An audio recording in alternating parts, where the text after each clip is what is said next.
All right, all right. Top of the AM. Happy Friday, my people. Good morning, Queen Pink Meadows. Almighty Law. Salute, fam. What's good with y'all this morning? Oh, yeah, it's Friday. Oh, yeah. Yeah.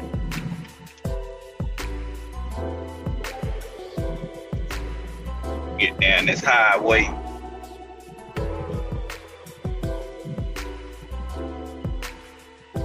Oh, yeah.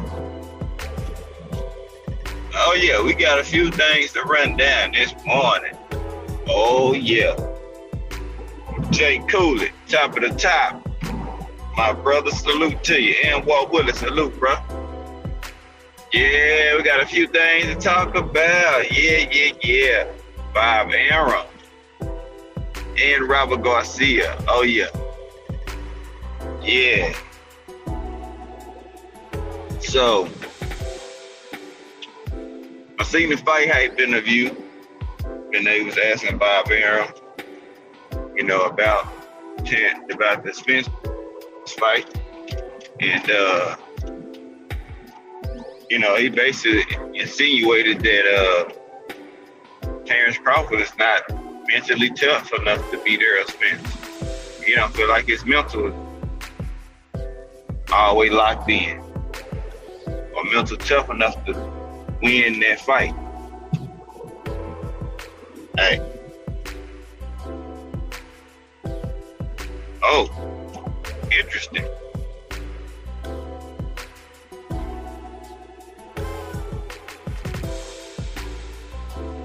And I thought about it, and I'm like, well, he might not like this, but based on some of the moves being made, that shows what a mental lapse or a mental focus in, or the confidence in yourself to get to that fight. You just ask me personally.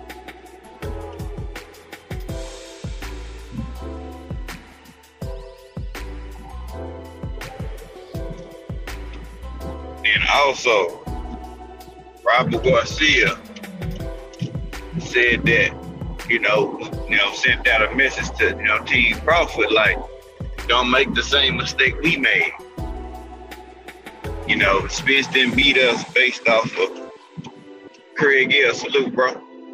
Spence didn't beat us based off of strength, and he beat us off of boxing acumen and boxing and ring IQ. I tell people a lot of times they underestimate the ring IQ of Errol Spence simply because the man is not flashy. People equate flashiness into being good, but flashiness, that's just being flashy. Just because you can be flashy and look good don't mean that, that makes you the better fighter, or you're gonna be the one to pull out the victory. And a lot of people see that when they see a traditional, not flashy fighter, but fundamentally sound fighter. Somehow he's out of, boring to him. But I'm like, how's the pressure come forward, pressure fighter boring when they bring in the action? You know what I'm saying? The action is being created and started with the person who is the aggressor. Shit. But he's the boring fighter, or people don't see nothing, quote unquote. Probably because I did it at the last minute. I meant to have it preset. But I had to go drop my kids off at school this morning, and shit, man, I had to get up earlier so I can get them up, get them situated. Nigga body tired of shit. Man.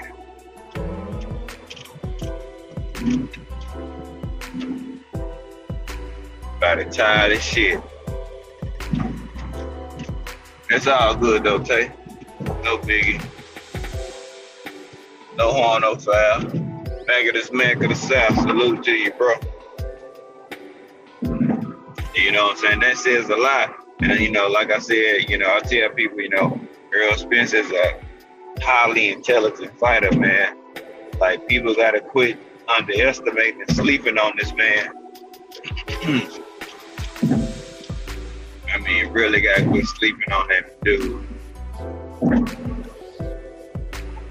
But people can keep on doing it, but, you know, every opponent, every coach is always saying something else about Errol Spence that he has that people don't see. And that lets you know, man, don't judge every book by its cover. Straight up. You know what I'm saying? You might just be in for a pleasant surprise. You know what I'm saying? I'm just gonna keep it a buck. So it just let you know, a lot of people that, you know, all these detractors who run around and want to clamor like Bud is light years ahead of Earl and boxing ability, ring IQ. Actually, Earl ring IQ is better than Bud's. It's gonna be all the way honest. I mean, it's just the truth. Earl stays in position to always punch.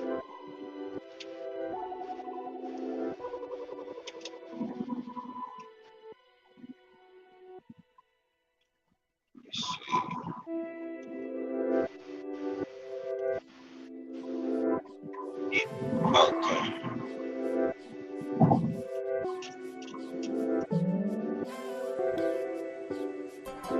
Yeah, man. And just the hate for him, man. It's so sad to see so many people try to bash or bring this man down, man. And he's a stand-up dude. You know what I'm saying? It's sad to see that people have been mind-fucked and been blinded by just old media pushing out agendas, propaganda, and all type of other bullshit against certain fighters. You know what I'm saying? Certain ones they don't mind giving credit to, but it's other ones that, man, they despise to say that this fighter is good or this fighter is doing something great or special. Just certain ones. They can't, it's hard for them to fix their mouth if they give them credit. And Earl is one of those fighters that does what he's supposed to do and some. And shit, stand on that square. I mean, shit, ain't too much more I can say. Man, after layoff, come back, put on that performance. Yeah, it got folks scared and shook up like a soda in the summertime. I don't want to be honest. Them boys wary. They got reservation about this fight because they was expecting Earl to get the decision or Earl to lose all in general. They didn't want Earl to win. They can lie to you and tell you that they wanted EJ to win, but they didn't want EJ to win. Because they were going to use this like, man, you fucked up the bag in the fight, man. You lost. If the fight does happen, I would like it to be in Dallas, but I don't want it to be in Dallas because they're going to cry. Only thing they're going to do is cry.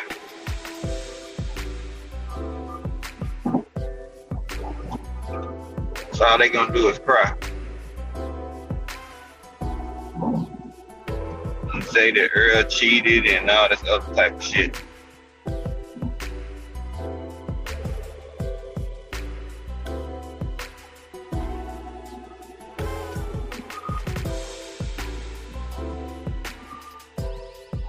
And I see it coming already.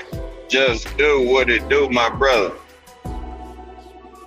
Yeah, it would be great to be in Texas, but you know what I'm saying?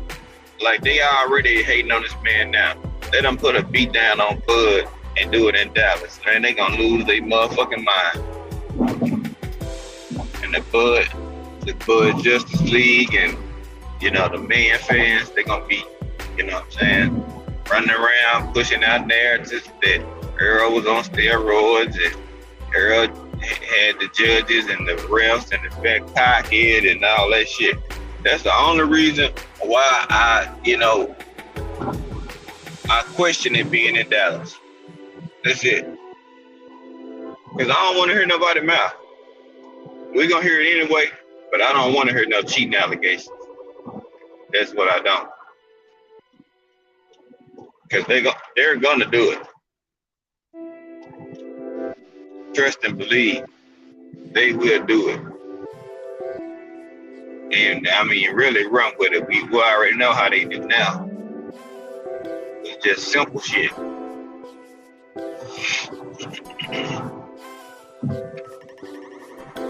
Yeah, Vegas is expensive, but if they want to make it neutral, then they got to, I mean, they can even take it to Atlanta. You know what I'm saying? Be technical, they can take it to the ATL. I'll make that trip. Me and Quia hop in that bitch and get ghosts.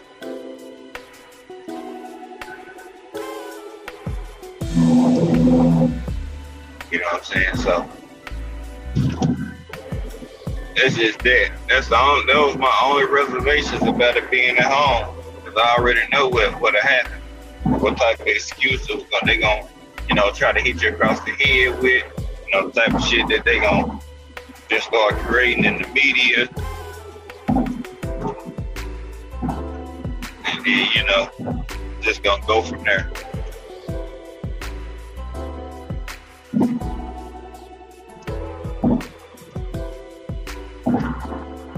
Bruce Gas, my brother, salute to you. So that was my only thing, but I just find it like people coming out, you know what I'm saying, they're just trying to give people a little tidbits like, hey, put them what you see in the ring now. Go in there hand stepping, you could get your ass fucked up.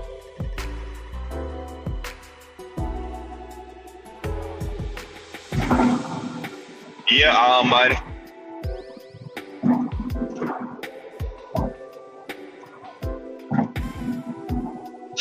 Big Dog Willie, your ass is here. What's good though, man?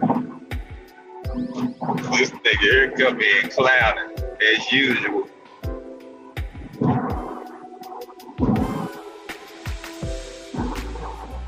Crush. I mean, they'll probably be in Vegas, you know what I'm saying? But it'll do bigger numbers in Dallas, and that's a fact. It'll do dumb numbers if they put it in Dallas. And we got more space to put more people. Well, that shit'll do crazy numbers. But we know it ain't gonna be here. If they fuck around and say it's gonna be in Dallas, oh man, that'll be retarded, man.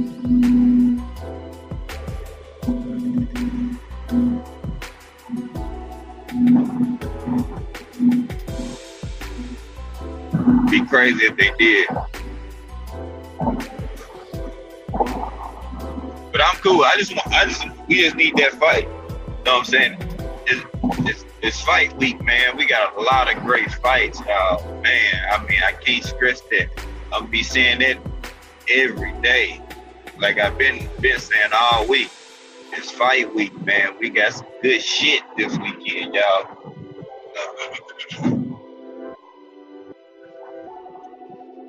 You know what I'm saying? We got undisputed fights, man. Unification fights. You know what I'm saying? This is the shit that we want in boxing. You know what I'm saying? We want to see the fighters we want to see. You know what I'm saying? Go get it. You know what I'm talking about? They ain't collect these belts. Especially when, it ain't always easy for, certain people, you know what I'm saying, to get certain fights for certain fighters. You know what I'm saying? So when we can't get them, we really gotta value and appreciate them. You know what I'm saying? Because we not gonna get all the fights we may see or want all the time. But if we do get them,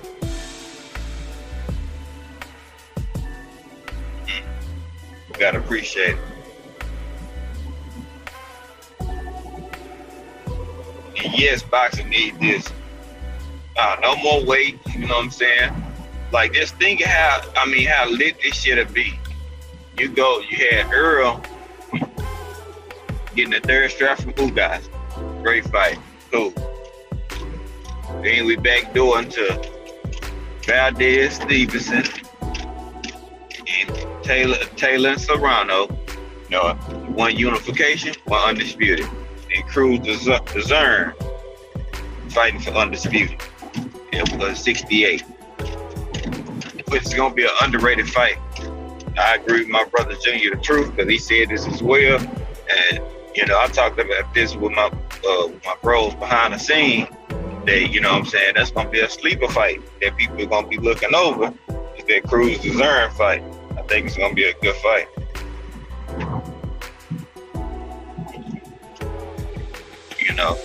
Then we transition from that to Castano and Charlo for undisputed. Then with Juneteenth, you got Maul and Selecki. Boxing, we got months. Oh yeah, before I skip that, Boots fight in May as well. Boots and Castillo Clayton fighting.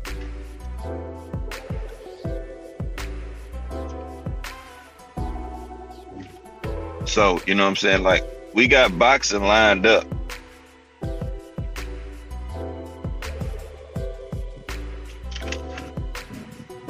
So, boxing, we got to set up for, for a nice little run, nice little streaking. You know what I'm saying? So, fighters got to hop on the wave.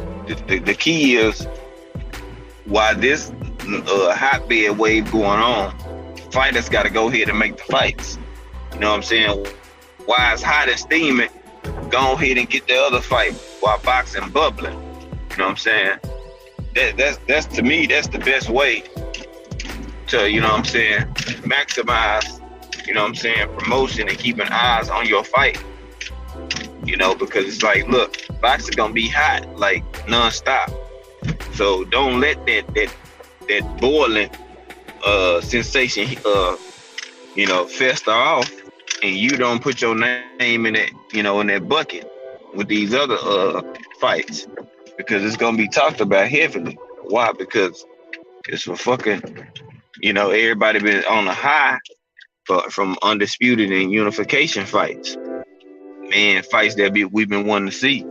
You know what I'm saying? Then say they announced, Spence and Bud. You know what I'm saying? Then that's gonna be another one that, people gonna get up and shit, be enthused and excited about trying to see.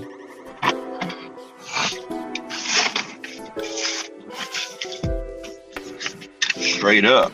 You know what I'm saying? People wanna see that fight. And that's why I say you gotta ride the wave.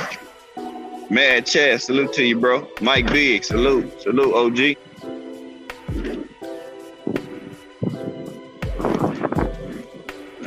That's just me and my thinking, though. I will maximize and ride that wave while boxing hot. Like, go ahead and, you know what I'm saying? Put your name in the bucket and, ride that wave and keep the shit going. Sil, what's up, bro? Oh, yeah. Man, yeah. It's Friday, my guy. Dude. CB. What's good, bro? KL. What's good, my guy? Oh, man. Shit, my body tired in the bitch.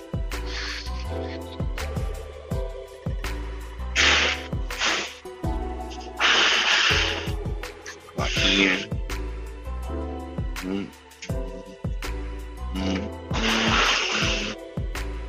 Oh, shit.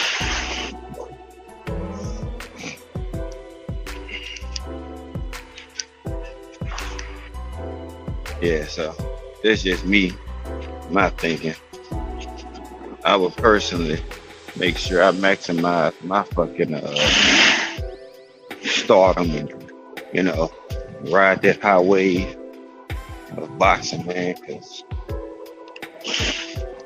you don't want it to fizzle out and, you know what I'm saying, people ain't really talking about it like that.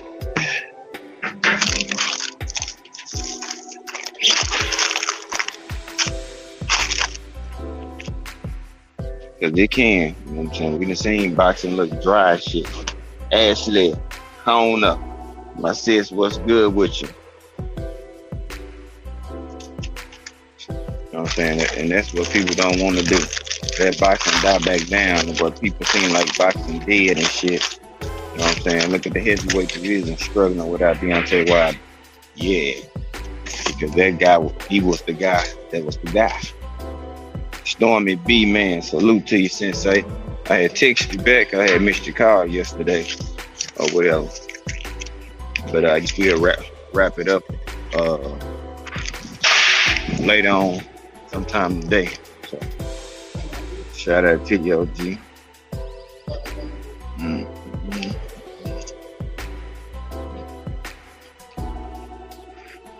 But yeah, like I say, boxing in a good place. I'm glad we got it going. And we're going to continue to keep pushing. Oh, man.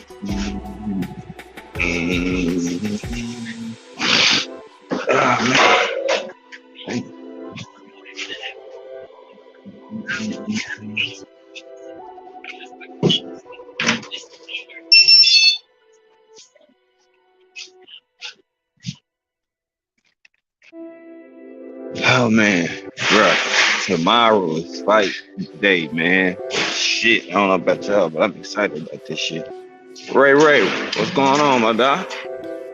You alright?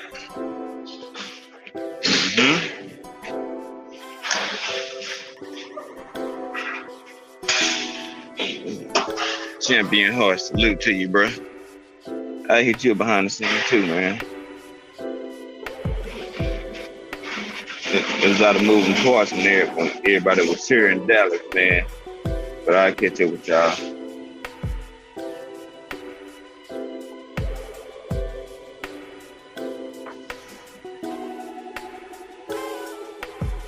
Oh yeah. So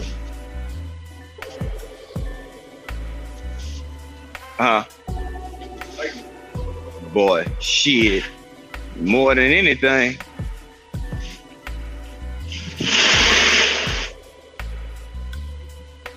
Oh yeah. So, man, hopefully we get, you know, they do their due diligence for, you know, Spence and Bud behind the scene. If it's not already done and they just letting it build up and letting people just, you know, keep making this shit bigger and bigger than what it is, you know, we'll see. But then we can, you know what I'm saying, people gonna start, you know, making preparations for that. Watch the salute. Oh, there she go. There go my lady. What's up, honey bun? Quee. What's good, baby? You know what I'm saying? So, you know, people need time and preparation, you know what I'm saying, to get situated for fights, you know what I'm saying? And I'm looking forward to this being made because, man, boxing needs this. This shit is going to be epic. You got both sides, you know, pushing for their fighter, you know, who they believe in and will win their fight. You know what I'm saying? The only thing is people get it twisted, like one can't beat the other, and there's some asinine, just retarded way of thinking. Because if you got two elite fighters, you know what I'm saying, the margin of difference between the fighters is very slim. That margin is slim, very slim. Especially when we talk about, the upper echelon, the top end of the division, the best of the best. You know what I'm saying? That's when I feel like that margin is so small, and some people can't separate themselves. I mean, Floyd did it with the Manny Pacquiao, whatnot. So, but overall, when you at that top level, like it's not gonna be that huge gap separation. You know what I'm saying? Sometimes one can stand out, a little bit better than number two. But at the same time, those fighters' skill sets and, is not far off. Yeah, Yoda. Hopefully it is the year of Undisputed. You know what I'm saying? We got something lined up.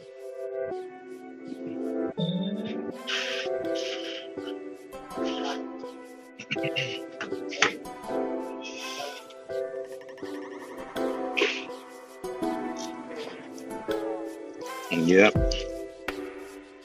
Morning. So that's what we looking at. Boxing on a high. We got to keep, pushing. Be glad we got fights that's coming down the pipeline and, elevate the sport and keep dropping out good content that we do on it, speak the honest truth, and talk about different talking points that the people that have machines behind them don't talk about.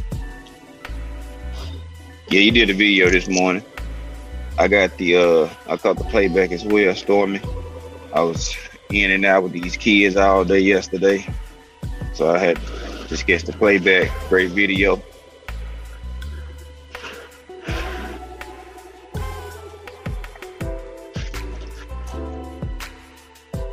But we got we have a town to where right now, if anything, fighters need to be locked in even more than ever. They're like, why you say that? Because this is something that can transcend boxing in a high, in a positive way. And if we get this done, and the fighters actually capitalize on, this is going to put boxing in a bigger spotlight. Women's boxing is growing and taking off as well. So I need, more of the men to, hop aboard and, drink some of that Kool-Aid that they drinking. And then I think, we'll be in a real good place. A real good place.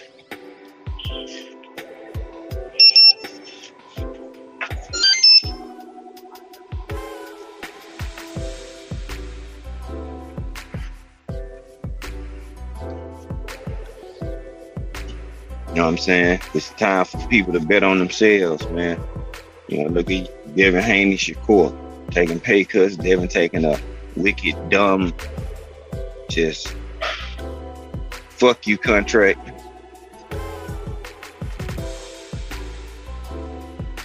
And but they willing to put it on the line to get what they want and what they need. You know what I'm saying? They're not afraid to bet on themselves. And you got people older in their early 30s, late 20s who won't even bet on themselves. You know what I'm saying? Because they want to protect the old and think that, if I lose, my career is over with. How many Hall of Famers Boston still are successful? Deontay Wilder got the loss to Tyson Fury, and we know how that happened. And look at him. He's still a popping and viable asset to the sport of boxing. Skills from New Orleans. Salute, bro.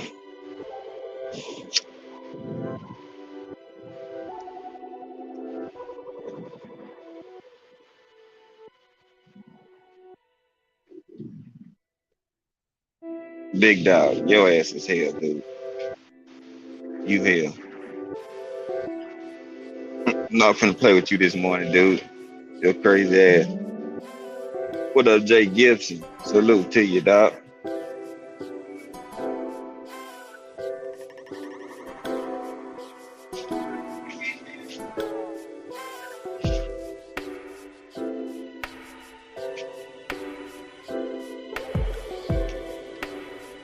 It's hey, watch it. It's a bittersweet type of deal when it comes to Wilder, man. I want him to come back, but then again, I don't want him to come back to this bullshit.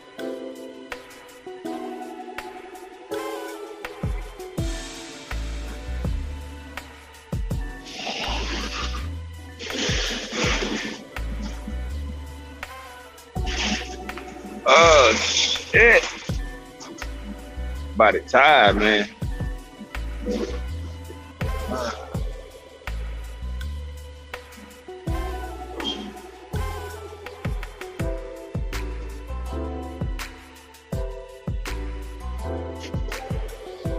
Fixing them wheels.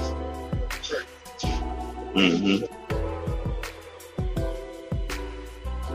It's like, you know what I'm saying? Yeah, the man health does matter, but they don't give a fuck about that. I much rather be healthy, enjoy his life, enjoy the fruits of his labor, man.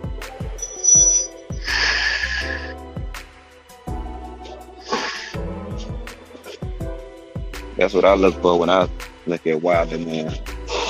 I'm looking at what he brought to the sport, inside and outside the ring. What he done in the ring, and how people didn't respect the shit. Yeah, I'd be in a bitter, sweet type of fucking mindset or state of mind as well. You know what I'm saying? Y'all shitted on me while I was in the sport. Y'all didn't want to give me my credit. Y'all didn't want to give me my just due. Shout out to my boy Just Due. You know what I'm saying? They wanted to do everything they could to scrutinize and, you know what I'm saying, try to make it seem like everything that this man was saying was false, or, you know, he was making up shit with the gloves, the water. He tried to make him beat his villain, and he was blaming his loss that he was cheating in on the suit, which he wasn't. You know what I'm saying? That's a lot of variables that played in the part of him in those three fights with Tyson Fury, and a lot got taken out of him. Not so much physically, but the mental aspect of it. How you think that man feel mentally about boxing right now? Probably still got a deep love for it, but you know what I'm saying, the way he once felt, it's not the same. Oh yeah, no doubt, Just Do. That's what we do. We give it out.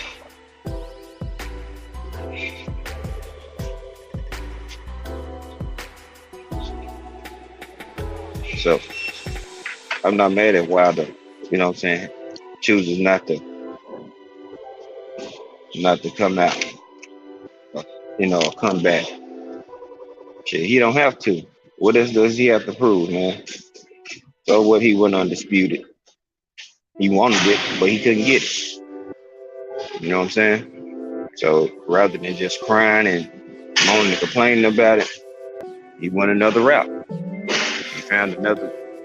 He got many businesses outside of boxing where he and his family is good. He has endorsements. He has things that he can make money while he's at home. You know what I'm saying? Like, he could be in bed and make $1 million. Wilder has real estate and other shit going on. He don't need boxing. That was a stepping stone and to catapult him to the next phase of his life. Man still in his 30s.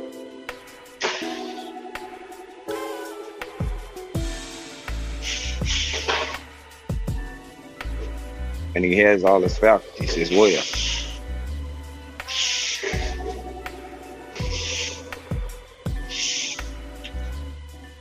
Yeah, man, but at the same time, bro, it's like, who expected, you know, Dillian to last 12? I did.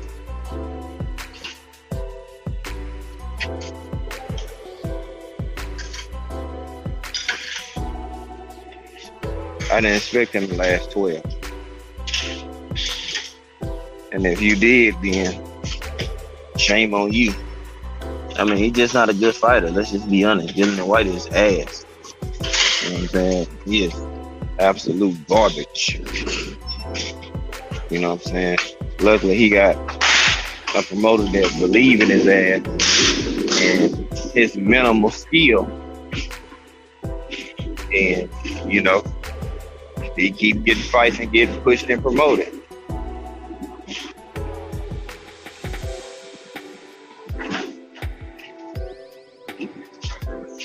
Huh?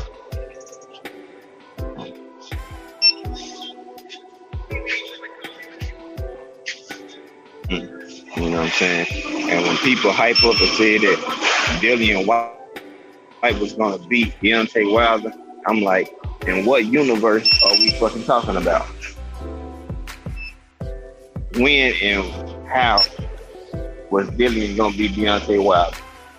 I don't see no way in hell that this man was gonna beat him.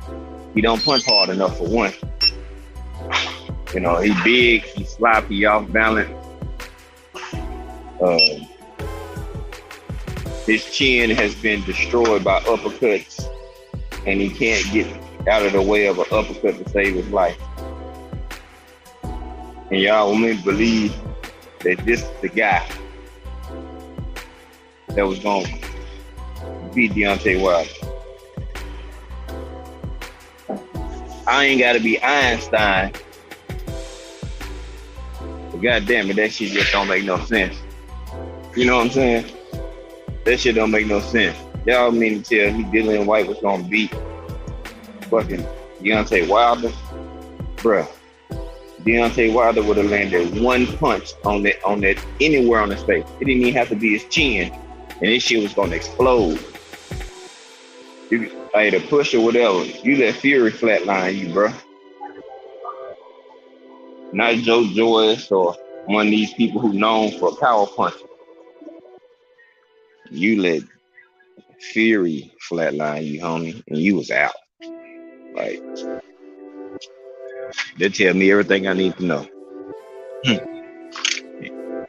you wonder why they clout chase Deontay Wilder's name attached to you so long, because they never wanted to fight with Deontay Wilder.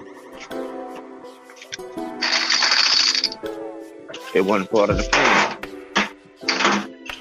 It was just the, you know what I'm saying, clout chase. That's all. All they was doing was gonna clout chase Deontay Wilder's name, just like AJ did, until they feel like they get enough. You were talking about them and mention their name, say you want to fight and you want to make it, and all these different things, and then never even try to pursue the fight. You know what I'm saying? Dillian White never had any, you know what I'm saying, any nuts to really want to fight Deontay Wilder. Big Texas, what's poppin', bro? You know what I'm saying? Because he had ample time, plenty of opportunities to fight Deontay Wilder. And look at the heavyweight division. Fury and White had a fight, did nobody even give a fuck about it. Because the belts don't make you know, the people's champ in the face of boxing. Who they talk about, and he not even fighting. Wilder. When Wilder's coming back. We hope we see Wilder. Wilder this, Wilder that. It's all Wilder. They're not worrying about these other dudes because they not exciting. They don't say it. They didn't put asses in the seats. They needed Deontay Wilder as a dancing partner to put asses in the seats. Look what happened when they removed Deontay Wilder from the equation. They look like shit.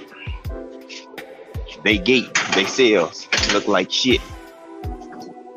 Y'all wanna tell me Canelo and Tyson Fury is the face of boxing? Bitch, please. Ain't no way in hell.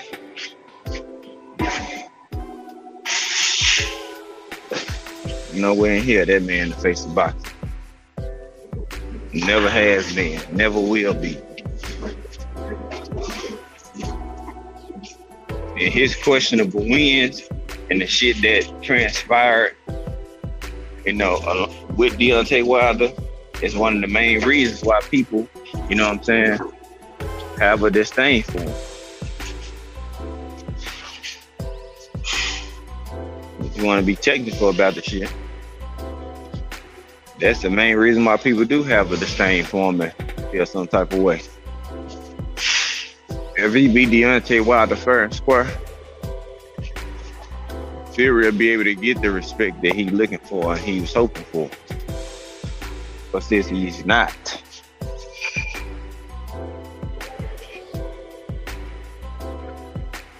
hey Stormy, say that again.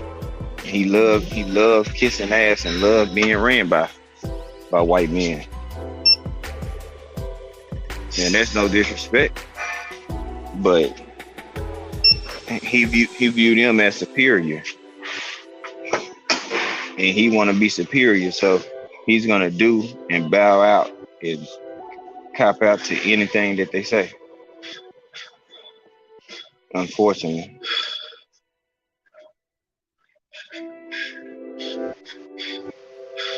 You know what I'm saying? Some people, they just need masters. You know what I'm saying? They won't bet on themselves.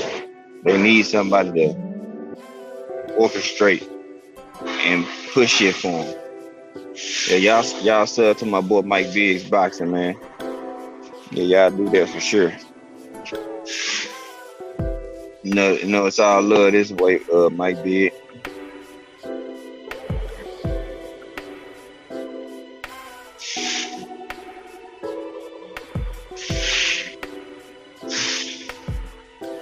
So that's what we doing.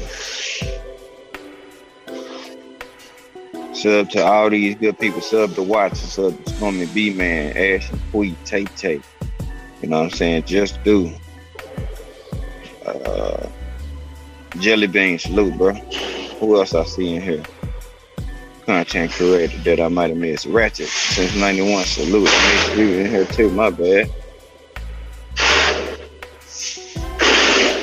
Any content creator in here, you know what I'm saying? Y'all sub on. You know, y'all free to drop y'all links at, you know, whenever. Winston Lee, salute to you, my guy. You know what I'm saying? And that's the shit I don't like.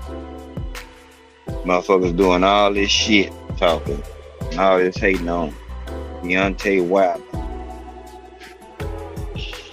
Doing all this shit, talking, can't even do shit without him. You see? They can't do shit without the man. They can't sell. You know what I'm saying? They can't, you know what I'm saying, do big numbers without him. You know what I'm saying?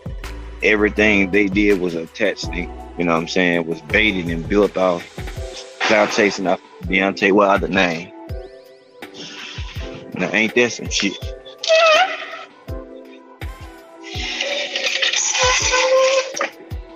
Ain't that some shit, y'all?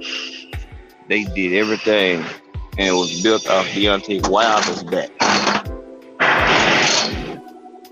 Yeah. They fame and they stardom came off cloud chasing off of DW. Not Dillian White, but Deontay Wilder. And now the division is shit.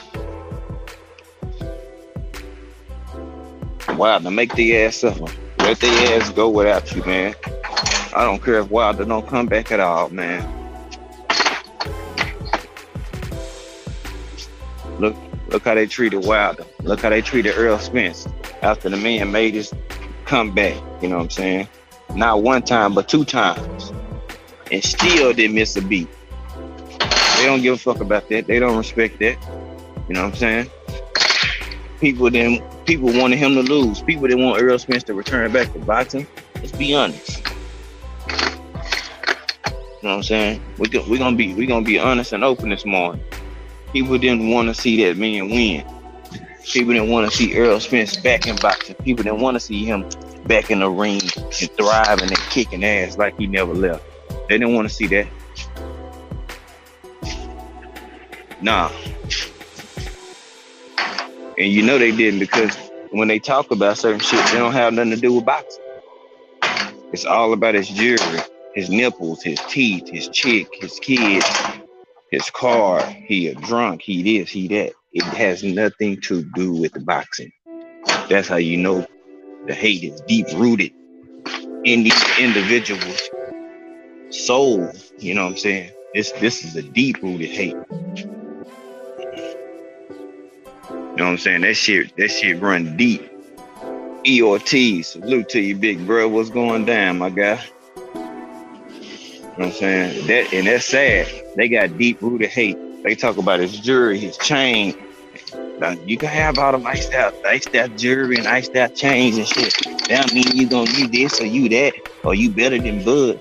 What the fuck does his jewelry, his chain, and the car he driving and what he wearing got to do with him and Bud fighting? Nothing. You know what I'm saying? People create narratives out of nowhere for no fucking reason. Just for clickbait and get some likes and some views and shit. That shit lame as fuck.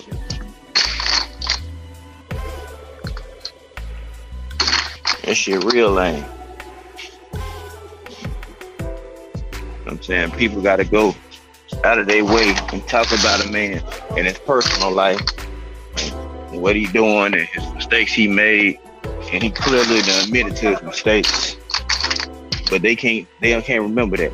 People don't care about what you did good. They only remember the last fuck up that you had.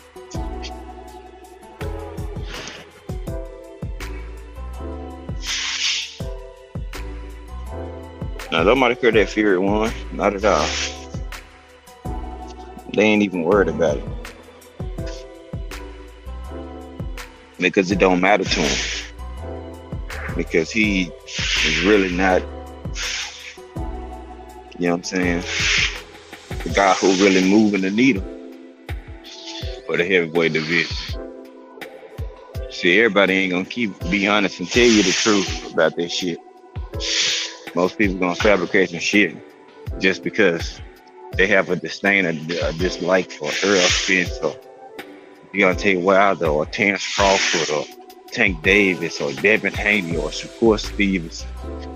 They got disdain for them. So don't ever expect them to keep it a buck and tell you the truth about it. You know what I'm saying? Because people, they can't be real these days.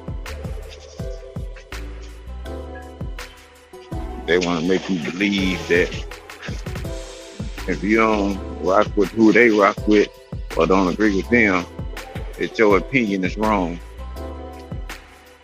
When it's your own opinion, just like they have their own opinion to pick and choose whom fighter they choose to support or support to shit on.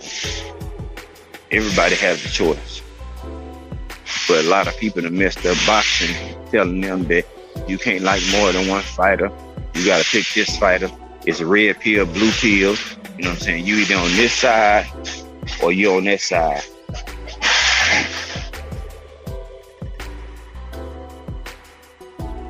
Yeah, Stormy. That's exactly it, OG. You know what I'm saying? The melanated skin. We know why. You know what I'm saying?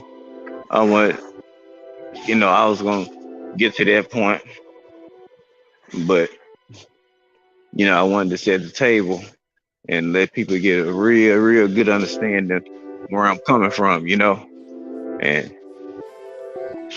rather than just lead off, it's because he's black. Then it's where you playing the race card. Then if he jump off and lead, he black and they treat black fighters like this, then because he black. I'm gonna give you a breakdown. I'm gonna set the table first. Then I'm gonna hit you with that. Bam. That's how you do it.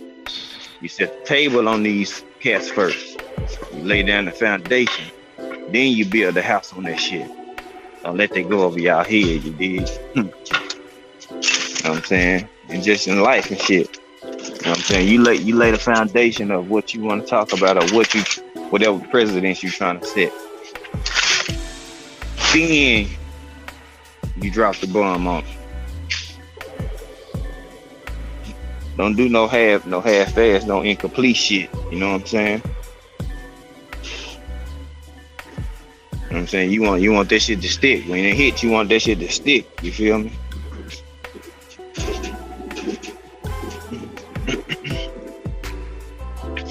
So that's just where I'm at with this whole boxing shit. You know what I'm saying? They don't want to see black people win. They want a white face to be the face of boxing. You know what I'm saying? A melanated face that's being the face of boxing. That's something they trying to get rid of because what? For the longest, it's been like that, and that shit burns up their inner man. The fact that they know they got a talented black fighter, a bunch of them, and they can't get rid of them. So they got to try to fuck them over. Try to, you know what I'm saying, manipulate contracts. You know, do shit behind the scene and stop us from getting fights. You know what I'm saying? Don't allow them to get a chance at undisputed or a belt, but let somebody else, Eastern European fighter or somebody of a less stature, get the fight that fighter actually deserves. That type of shit. Just, you know what I'm saying, the constant disrespect, you know what I'm saying, for us as a talent and the numbers and that we generate for the fucking sport. They don't give a damn. Because why? That melanated skin is still popping. They try to shortchange us. They try to, you know what I'm saying, scrutinize us. They try to do everything under the sun, everything in the book, and still can't stop us or bring us down or get us to get off our square. See, that's the shit that they don't like. Don't be intelligent and outspoken. Now you really a threat. They gotta do something with your ass now. How we gonna get rid of this guy?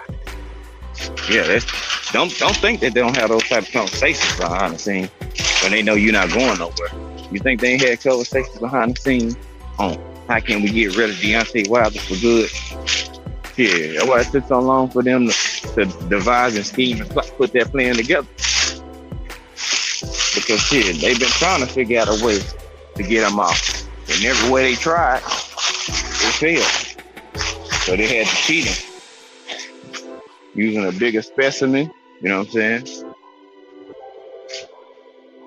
And find a way to cheat him out of his belt. But the belt didn't make Deontay Wilder. It's the killing part. He made the belt. That man made the belt. So when the belt went around his waist no more, he still could go on and keep going forward in his career. Why? Because he was bigger than the belt. That green strap around his waist, he made it. It didn't make him. See, this belt, this title, this belt makes Fury. You know what I'm saying? That's the difference. This belt makes Fury. Fury don't make the WBC belt. It makes him. So since it makes him, he relies on that shit heavy. You know what I'm saying? That's how he keeps his name and his clout and his stature, you know what I'm saying, along with the push he gets. That's how he keep that. Because if he didn't become champ or have that belt, nobody really would ever talk about the guy.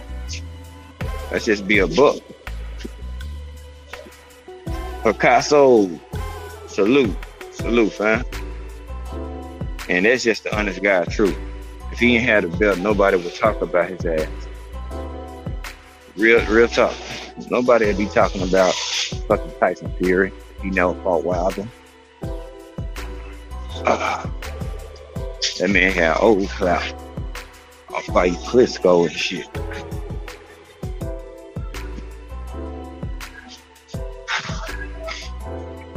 But y'all want me to believe that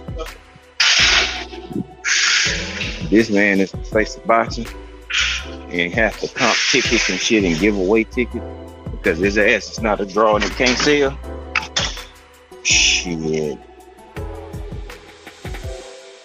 I must not be that smart.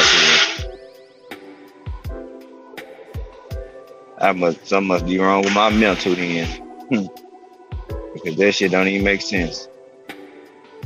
And whether they want to believe it or not, Earl Spence is slowly becoming the face of boxing if he is not already become the new face of boxing. You mentioned Earl Spence's name and watch what happened. Similar to Deontay Wilder. You mention their name, your video doing numbers.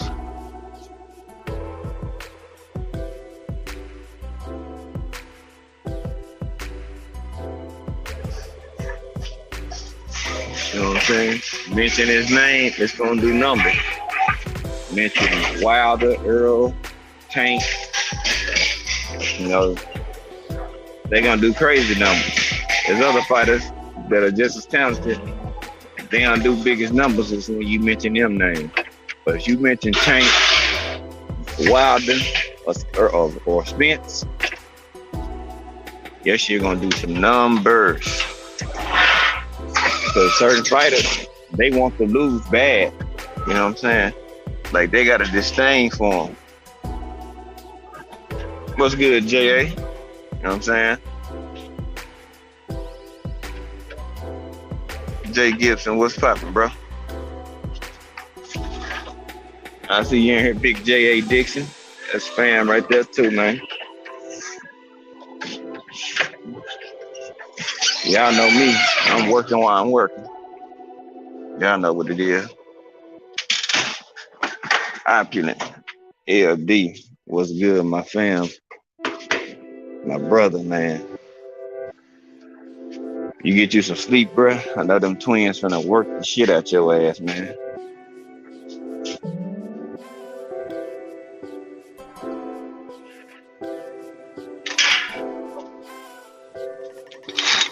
But there will go the link. Some of y'all can hop up. You know what I'm saying? If y'all choose to. If not, then you know, I'll cook up for a little bit. You know what I'm saying? Push to probably about an hour and a half today. And shit, we gonna get up out of here on this Good Friday.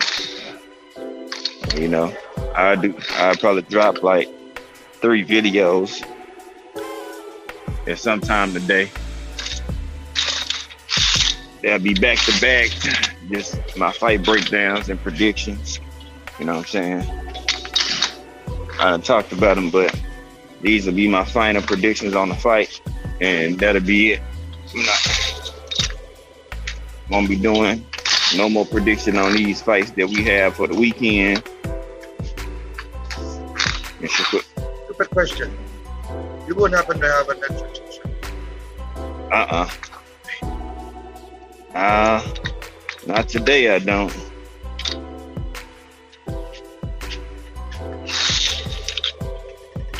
So once I do those videos and my predictions and just my breakdowns, that'll be it. And then I'm on looking forward to the next wave of fights, you know what I'm saying, that we have down the pipeline.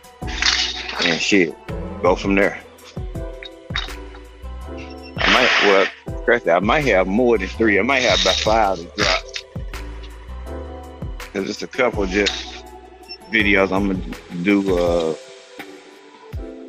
Just some extensive homework on a few different things and a few different topics. I'm not gonna speak on them yet, but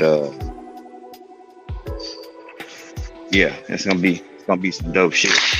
So I got a lot of ideas that, you know what I'm saying, I got in my brain that I even put on wax yet. But we about to put them on wax, you know what I'm saying, and it's all good.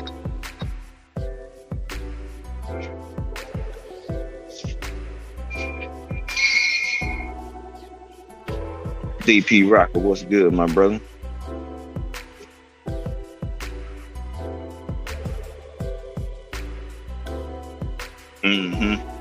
Okay, yeah, I see you on that part, Stormy. That makes sense too. Windy City Assassin, what's good? What's good, bro? Happy Friday. You know it, man.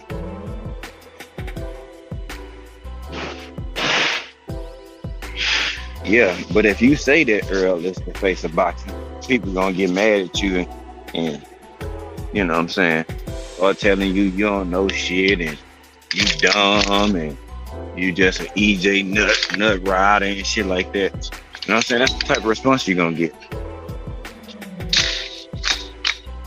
Then watch. Let me make a video saying Earl Spence is the face of boxing. Here's why. And watch they come in droves. They're gonna come in droves. I mean, cause like love to hate it, man. You mention his name, I mean, he gets attention, bro. I mean, they don't have to feel like he better than Bud. That's it. That's your own discretion. But that man is definitely a bigger star. I don't give a fuck who you feel win that fight. Earl is a bigger draw. It's only gonna keep getting bigger. It's the killing part. His crowds that he draw in Dallas is only going to get bigger. His crowd that he starts to draw in other places are only going to get bigger because he has a story along with his skills. You know what I'm saying? That makes people be like, wow, how did you get here? Or how did you make it? That intrigued people.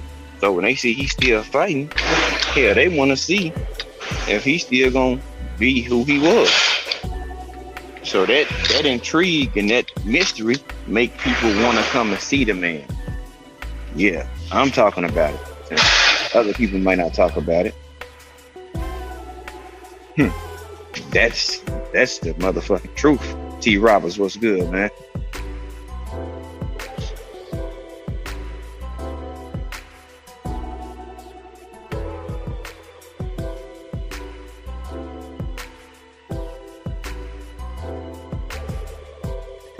Hey, sorry to hear about that, Picasso, man. Blessings to you and the fam, man. I hope that y'all get past this, you know what I'm saying, swiftly and smoothly, man. Prayers up for you and the family, man. Sorry for your loss, real talk. Damn, I don't know what happened. So,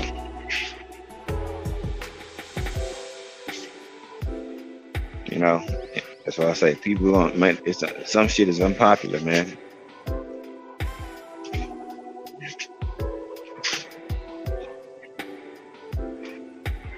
Some shit is unpopular, but it's the truth.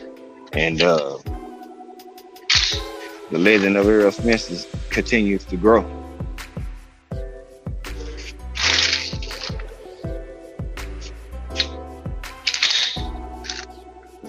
And he's rededicated. You know what I'm saying? Like, I look at it like you're a special being to be able to not be your best version of yourself and still beat people. Like, that tells me a lot about a fighter. Like, he wasn't even fully committed to the sport like he should have had been for a while. And they still couldn't beat him with that version. So what the hell you think is gonna happen when he fully locked in like he is now? You're gonna get even better results. You're gonna get better results.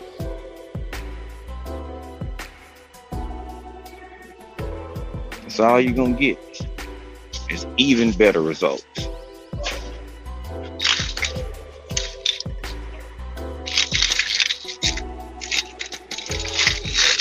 See, now they're locked in. Focus, EJ. They don't want to admit it, and they might not admit it, but it scares people, man. They fear their health, EJ. I did it live about this months ago. The fear of a healthy Errol Spence. It fears people, man. You know what I'm saying? Some people, like I said, they got reservations about shit, you know, about their fight.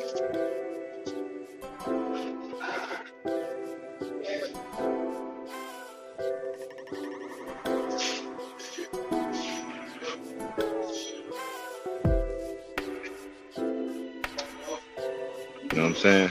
But I don't know nothing though. You know, people they feel they have reservations about that. Why you think some people didn't want to fight that man at all?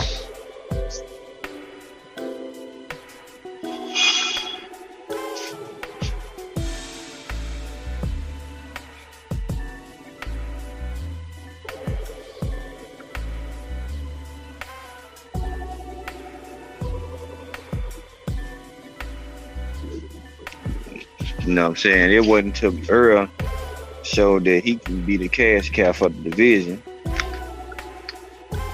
It's when people are like, well, you know, at least if I lose, I know I give me a check. That type of mentality. Because dudes didn't want to fight him. Now he didn't got to this point, even with 2 setbacks. And still is the man in the division. Like it, love it, or hate it. He is the top dog at 147.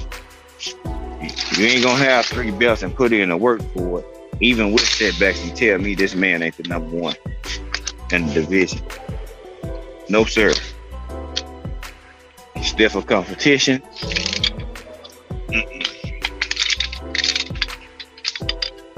And you can tell how what they wanted to push and how they wanted to go with it. Because the motherfucker,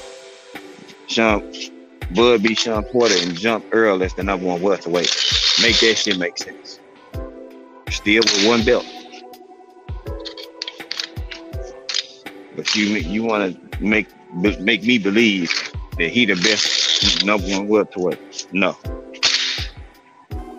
Hell of a lot of talent, but even with the man sitting out, he got the hardware.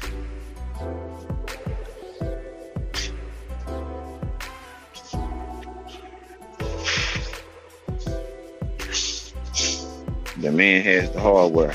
So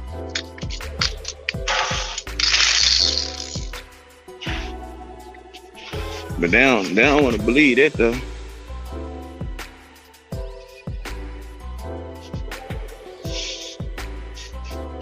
And I'm gonna talk about it.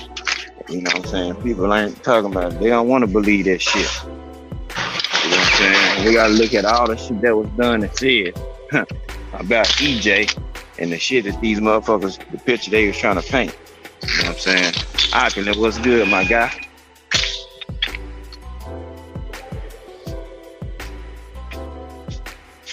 What's up, Optin? You know what I'm saying? Everybody's so concerned about what up, brother? What it do. You know, everybody was concerned about Earl coming back from the car wreck. How he gonna be? What he look like? That's then there's that. You get past that. Then they worrying about, okay, he gonna be the same. I don't know about him fighting 3 guys. I'm worried about his eye. I'm worried about this. Why you worried about it and his team ain't worried about it? You know what I'm saying? That's how you know you concerned about everything else other than what the man doing in the boxing ring. That's how you know it's deeper than boxing. It's deeper than boxing when it comes to Earl. That shit way deeper. And this ain't because I'm from Dallas. It ain't because I'm from Dallas and trying to be just, he Dallas, so I gotta rock with him. I'm going off about what the fuck I see. The hate and disdain is it surpassed boxing a long time ago.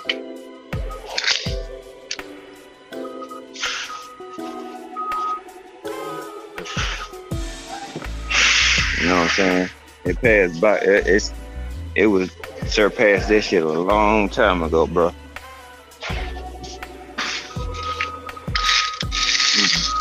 And you know it does just by looking at just the stuff that was being said, not from just dick riders, but from his own trainer and team. You know what I'm saying? That speaks volumes. Speak values on to what type of people, what type of character that his people he have random have. That's why when they do fight, folks are gonna remember a lot of stuff that you said about it. Don't think for 1 second that they just gonna roll over and forget that you was shitting on them. It don't work that way. Folks gonna remember that shit. I remember this. You called me a drunk. Said I was a bitch. You said I was a pussy. You said I was all of this. Remember that. Hold that line, and keep that same energy when we do this.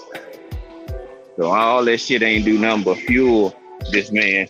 And when I see people just disdaining unnecessary hate for him, I just shake my head like, damn, y'all that bitter and fucked up as a people, but y'all can't see what the man is doing. And rather, you know what I'm saying, give him some type of credit or kudos, motherfuckers still want to call him a duck and shit on him, and the man looked at death in the eye. Okay. Y'all gonna quit fucking with the ones that the Lord done touched, man. Telling you. Just think about this shit. If he didn't have a bigger purpose than boxing, he would have died in that car crash. Straight up. How you know the man is here for a reason and has a bigger purpose than just serving boxing? You know what I mean? And people gonna look at his story and view that as motivation to know that they can come back from a tragedy or a physical deformity or anything of that, mental illness or anything, whatever they might be going through. Shit, this shit might be something that motivates them to get past this shit just because they rock with Earl. And if he can do it, I can do it too. That type of shit. Mo boxing, salute. You got some option? I know I was over here just going.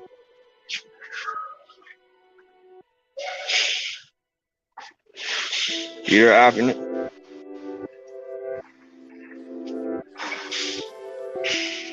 Option might be having technical difficulties, y'all, but y'all get where I'm going.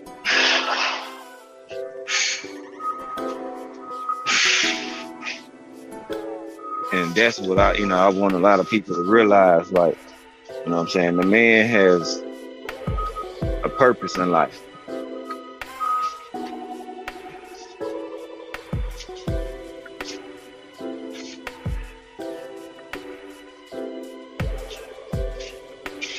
Man, shit. He recognized that and he's walking in it. He's trying to find that purpose. You know what I'm saying? He's definitely trying to walk and line up with his purpose in life, trying to find his destiny.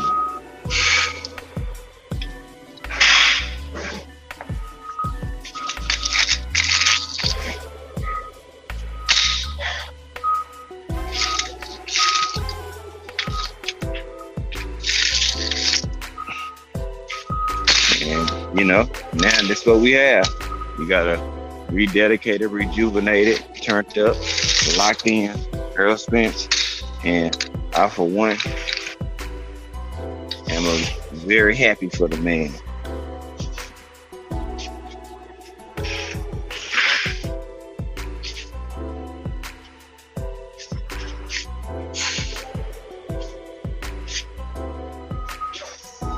I'm thoroughly happy for the guy because, you know what I'm saying, not is he only my favorite fighter out right now. He a stand-up dude. You know what I'm saying?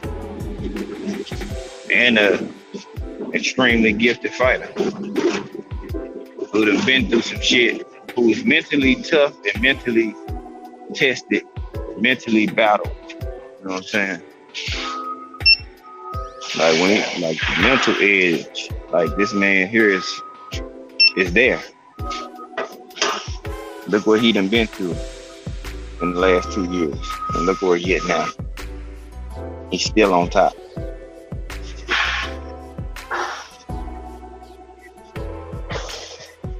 But y'all can feel whatever y'all want about Earl Spence. It's your own discretion. But the man is remarkable.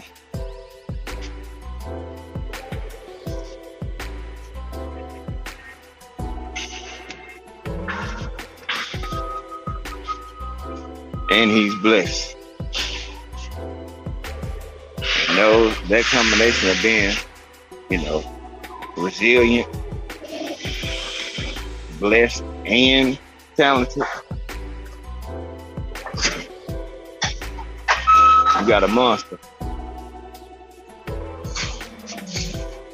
That's why I say it's just simple things you can do to upgrade and better your career for yourself. And he had to look in the mirror and realize what is going to define him, what is going to be his staple that people remember him about in his career. These real life questions people have to have with themselves. Like, what am I gonna do to make people know and remember me in the ring, outside the ring?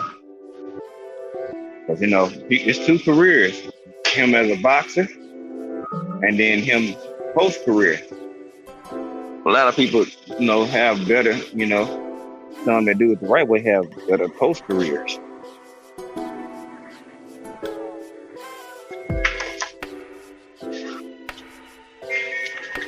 A lot of times due to the fact that they, they thrived and they made a name for themselves in the ring. But then you have your post career to where now you might be a commentator. Now it's your job and your due diligence. You know what I'm saying? To make sure that you be fair and honest with your commentary. If anybody should know, it's somebody that's been in the ring. And that's what we have a lack of these days. A lot of people, they become company men. So they don't want to be honest with assessments because they want to keep getting a check. And they don't want to be honest because they want to keep getting paid. We got a lot of former fighters like that. Yeah, Morrell, he a beast. Dave Morrell Jr. is a problem for anybody at 68. And he young. So he only gonna get better. Only gonna get better. And you know what I'm saying? He in the early parts of his career. So he in good position. He already got a regular title. You know what I'm saying? So he a champ now. Y'all can call it JV belt or whatever. But he got a belt.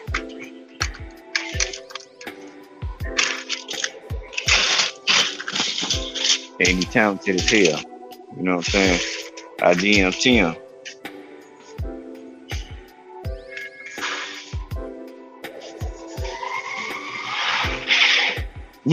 Okay, E Ortiz. Yeah, okay, E. It says favorite tank top model is no other than my sis. Drum roll, Ashley Corner. Long leg Ashley in this bitch, huh? You know what I'm talking about? Candy AG. He say you the one. We say you the one, sis. You got the sauce. I'm not sure how Connor feel about that, but yeah, I'm with it. Now you know your brother would have had something to say about that, E. Hold on now, big bro. Hold on now.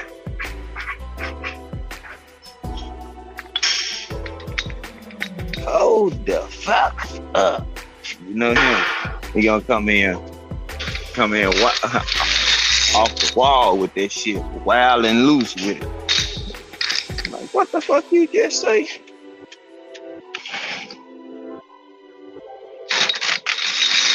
Y'all know how Kano is.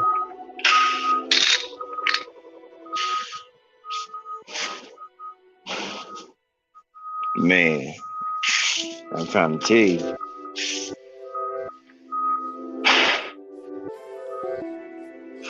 Yeah, that's where we at.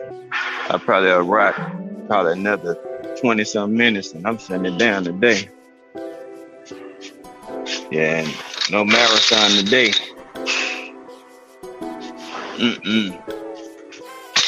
It's Friday. We getting in and out.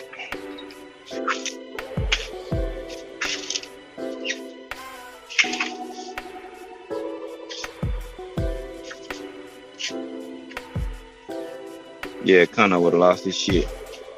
Is this alternate, man? It's K-Rod. Yo. K-Rod, what's good, man? Not much. Just chilling before I get ready to go out to New York City. Oh yeah, man. I know you ready for tomorrow. Oh man. Yeah, man, I can't wait for it, man. Like, I think tomorrow's gonna be like the most, historic night ever. Hey man, you gonna have a great time, bro. Like, enjoy that, man. Make sure you get your some footage that you can put up, saying, something like I did on my page, whether it be the ring walk, something. Yeah. Record you some good footage on your phone during the fight. Yeah. Shit, just save it, it's your video. Yeah. You know what I'm saying? Keep yourself from any type of copyrights and shit. You're gonna be good, and it's always good when you there. You can record the action live. It's like it just feels way different when you look at it because you were there. You know what I'm saying? Like you were in the building, and you can remember like how loud it was, the stadium sounds, how it erupted when this person landed that punch. You know what I'm saying? So that's one of the dope. You know what I'm saying? The dope things about it. Yeah. Oh man, I'm glad somebody going. But you been said you was going. You said that month ago when you found out about it. You was like, "Oh, I'm going to that. I'm too close." Yeah. Because on the first fight that I went to over at the Turning Stone Casino, that felt like an actual like movie to me. And knowing that like the crowd wasn't like super duper big, but like. The only reason why the crowd got involved was basically for the co-main event, and Abraham Nova, he did a very good job, bringing out his ring walk, and he just dominated and just basically entertained everyone. So yeah, I would hope for for tomorrow's fight card, that's gonna be the same thing, because I don't think like Amanda's gonna try to go in thinking that she's gonna come in to lose. So oh no, she know. Now one thing she does know that Katie is gonna come in not to lose. We don't have to like her style. We don't have to, like her as a fighter. But she's not coming in to lose. When you're a champ, you're not trying to lose your belt. You know what I'm saying? That's what I was trying to tell somebody. You're going to put up your best fight because you defending something. You know what I'm saying? It ain't like you going here for a regular fight, which, people, not saying people don't do it, but they all with a non-title fight. And when you're a champ, and it's something hyped up like this, you're not trying to lose that belt, bro. And you're gonna go out there and try to put it out on the line to make sure you don't lose. I just think that she's just been she's been overhyped, her entire career. So I think at this point of her career, she knows that she's gonna give it her all. But I think at this point of her career, she's heading on the decline, and I think Amanda's gonna expose that tomorrow. Yeah, I look at her just as I've never been high on Katie Taylor, bro. I'm just gonna be honest. I felt like she was a good fighter, nothing more than that. You know what I'm saying? And it stops right there with me. I never felt like she was just this world beater. I mean, she found ways to win fights and shit like that, but it was some questionable shit on there at the same time. You know what I'm saying? It's at least four. It's 3 fights she should have lost, at least. You know what I'm saying? Yeah, what fights do you think that she should have lost? Damn, I had it wrote down, but they in my car. Because I was gonna bring this up, but I left them. I gotta look again, because I remember when I see the name. Man, I hate that when it's on the tip of your tongue and I just went over this shit. Like, fuck. Once I hear some of the names again, then I remember. Yeah, because I thought. Go ahead. I thought Katie lost to Delphine Persoon, that Belgian lady. Yeah, I know. That's her name. Yeah, and that British lady, Natasha Jonas. Yeah, I felt she lost that fight too. Yeah. And then I also thought that she had lost to I don't know, like I think she could have lost to Jessica McCaskill, but that was like a questionable fight. Mm-hmm. Yeah. I mean, but that was early in McCaskill's career. I think now McCaskill pressure would, cause fit for at this point. Only thing with McCaskill, she doesn't move her head off the line a lot, so she can be hit. You know what I'm saying? Like, because she's a come forward fighter. But other than that, I just feel like McCaskill will be a little bit too much with her pressure. Yeah. I mean, and shout out to the ladies like Natasha Jonas. Ain't she in her upper 30s? McCaskill's like 38. You know what I'm saying? Some of these women fighters are older. You know what I'm saying? And they still, getting it done and going in there. And, trying to be the best. You know what I'm saying? You can't do nothing but respect that more than anything, because people like, oh, you 38 in boxing, you long in the tooth.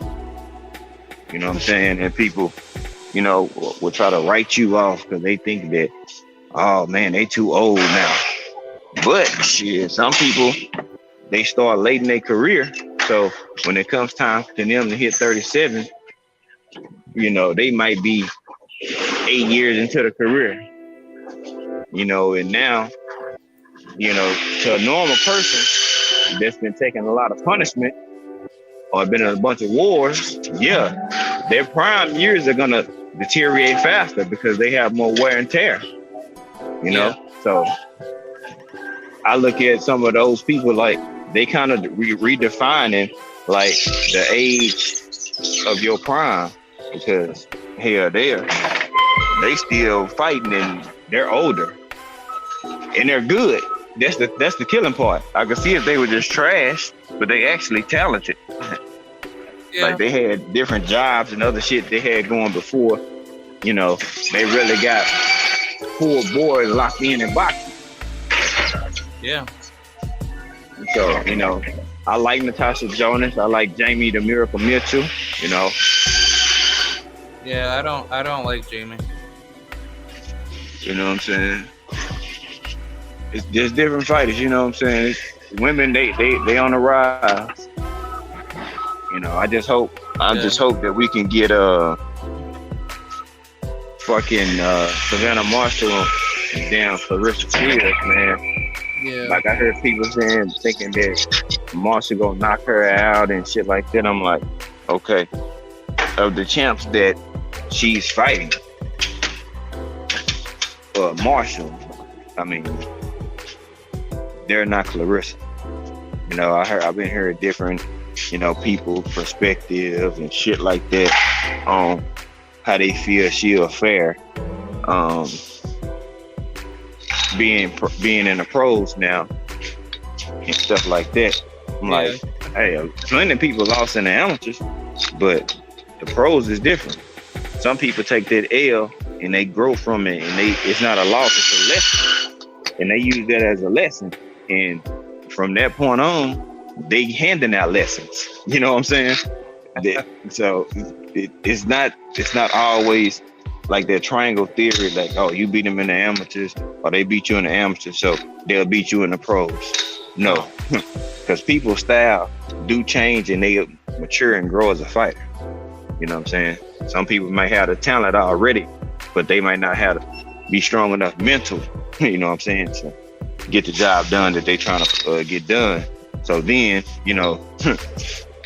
they have a lot of lapses because they not mentally there. They end up losing the fight, So shit happens. We seen a lot of people mentally break down and you like, what the fuck are you doing? You can win this fight. But they have a mental lapse. Or they have gas tank issues and mental lapse, and then that's all bad. Especially if you're fighting somebody of that status. Yeah. I'm just not high on fighters that stay on the amateurs for that long, and they try to get all this hype to say that to say that they're super good. So. Right. when they, you know what I'm saying, when you fighting 18 years old and you 23. Yeah. Like I'm not cool with that, bro. Like take your ass to the pros already. Let these teenagers win these gold, silver, and bronze medals, man. Honestly, like I think that there needs to be a age limit, like yeah, should be like a cutoff. Like you can't be past 21 or something. Like yeah, like you gotta give it a limit, man. Because if you don't, people just gonna go and try to keep fighting just to get it. Say they want a gold medal. I mean, oh shit.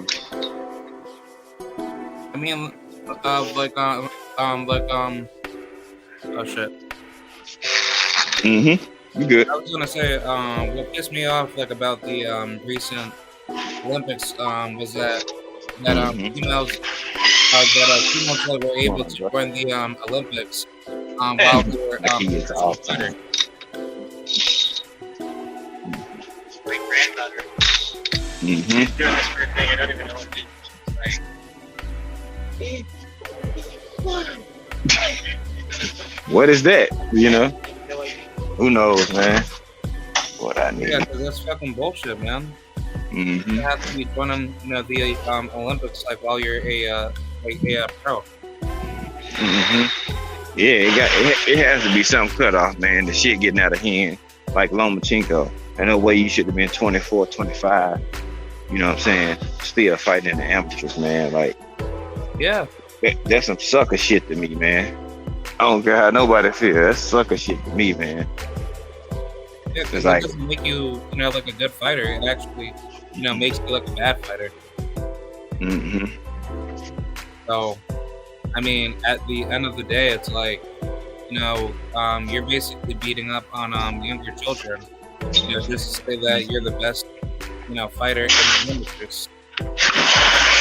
Yeah, and then you getting accolades, but against who? And look at the time frame and the age that you're doing and getting these accolades. You know what I'm saying? Yeah. And then they want people to praise them like they did Loma. They put all this attention and all this hype on him, and he didn't pan out to be. Well, I mean, he was manufactured, man. I ain't gonna say Loma don't have skill. He was manufactured to be something before he even got to the pro. Yeah. You know what I'm saying? They already had a set plan how they wanted to do for this man's career before he even stepped foot into the pro. Yeah. Unfortunately, you know what I'm saying, this deal was already a written script, and he the best thing since Muhammad Ali and all this blasphemy and bullshit. Like, come on, man. Yeah. Like, they just make up anything, bro. Yeah, fuck Lomachenko, man. I don't really care for him. I mean, I think he's good, but they wanted to make him out to be this A+ fighter, which he never has been in my eyes. I never thought of Lomachenko as a great fighter. I mean, I feel like he was good. That was about it. It stopped there. Yeah. He was only touted to be great because, he was able to, get political protection to get his, title shots. So. Johnny Q, EP Rocker, what's good, child? Yeah, man, and then, then when you come in, you get tighter shot. You're like, what? There's people that's been pros for 10 years and they get their first title shot.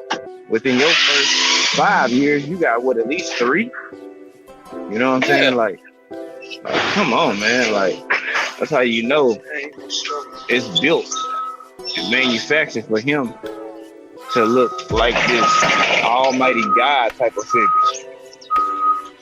Yeah, because I mean, compared to women's boxing, Clarissa Shields is basically the better version of Lomachenko, but she actually had to go through all the hard routes, just to get up there. Because if Clarissa Shields had, ever lost in her title run, she definitely wouldn't have been given any more opportunities. So honestly, that's actually like a very huge risk that Clarissa took.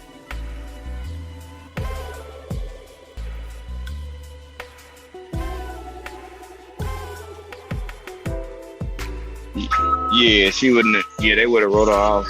Said she was overrated. She wasn't what y'all thought with the gold medals and just amateurs and all this shit. But but when it comes to Loma, they bring up all his stellar amateur career, what he did, who he beat in the amateurs. But you said about another fighter, then the shit is out. It's different. You know what I'm saying? Yeah. And that's the janky part about it. You know what I'm saying? They pick and choose who they want to, say is who amateur career matters or whatever. Just like they say Deontay Wilder, he can't box. He was a bronze medalist. He actually participated in the Olympics and got a medal. So at the end of the whole Olympics, he was on the podium. But see, they just goes over their head. But some of your favorite fighters didn't even make it. Yeah. But Wilder don't have skills though, and he medal. Earl can't box, and Earl has an Olympic medal. Come on, man. Yeah, it's so fucking stupid, man. Like it don't make sense. Like you boxed off a point system with a metal little magnet in your glove. Like, come on, man. Like y'all got to make this shit make sense. And I think they should put that little shit in the pros as well. Shit, fuck using CompuBox. Just use real stats that punch that lane. Shit. Yeah, just use CompuBox stats for professional boxing fights. Yeah, you know what I'm saying? Like, put that same system that they got in the Olympic in the fucking pros. Count the punches, so you don't have no room for say, oh yeah, that punch landed, because the commentators, they kind of fuck up fights a lot of the times. Yeah. Oh man.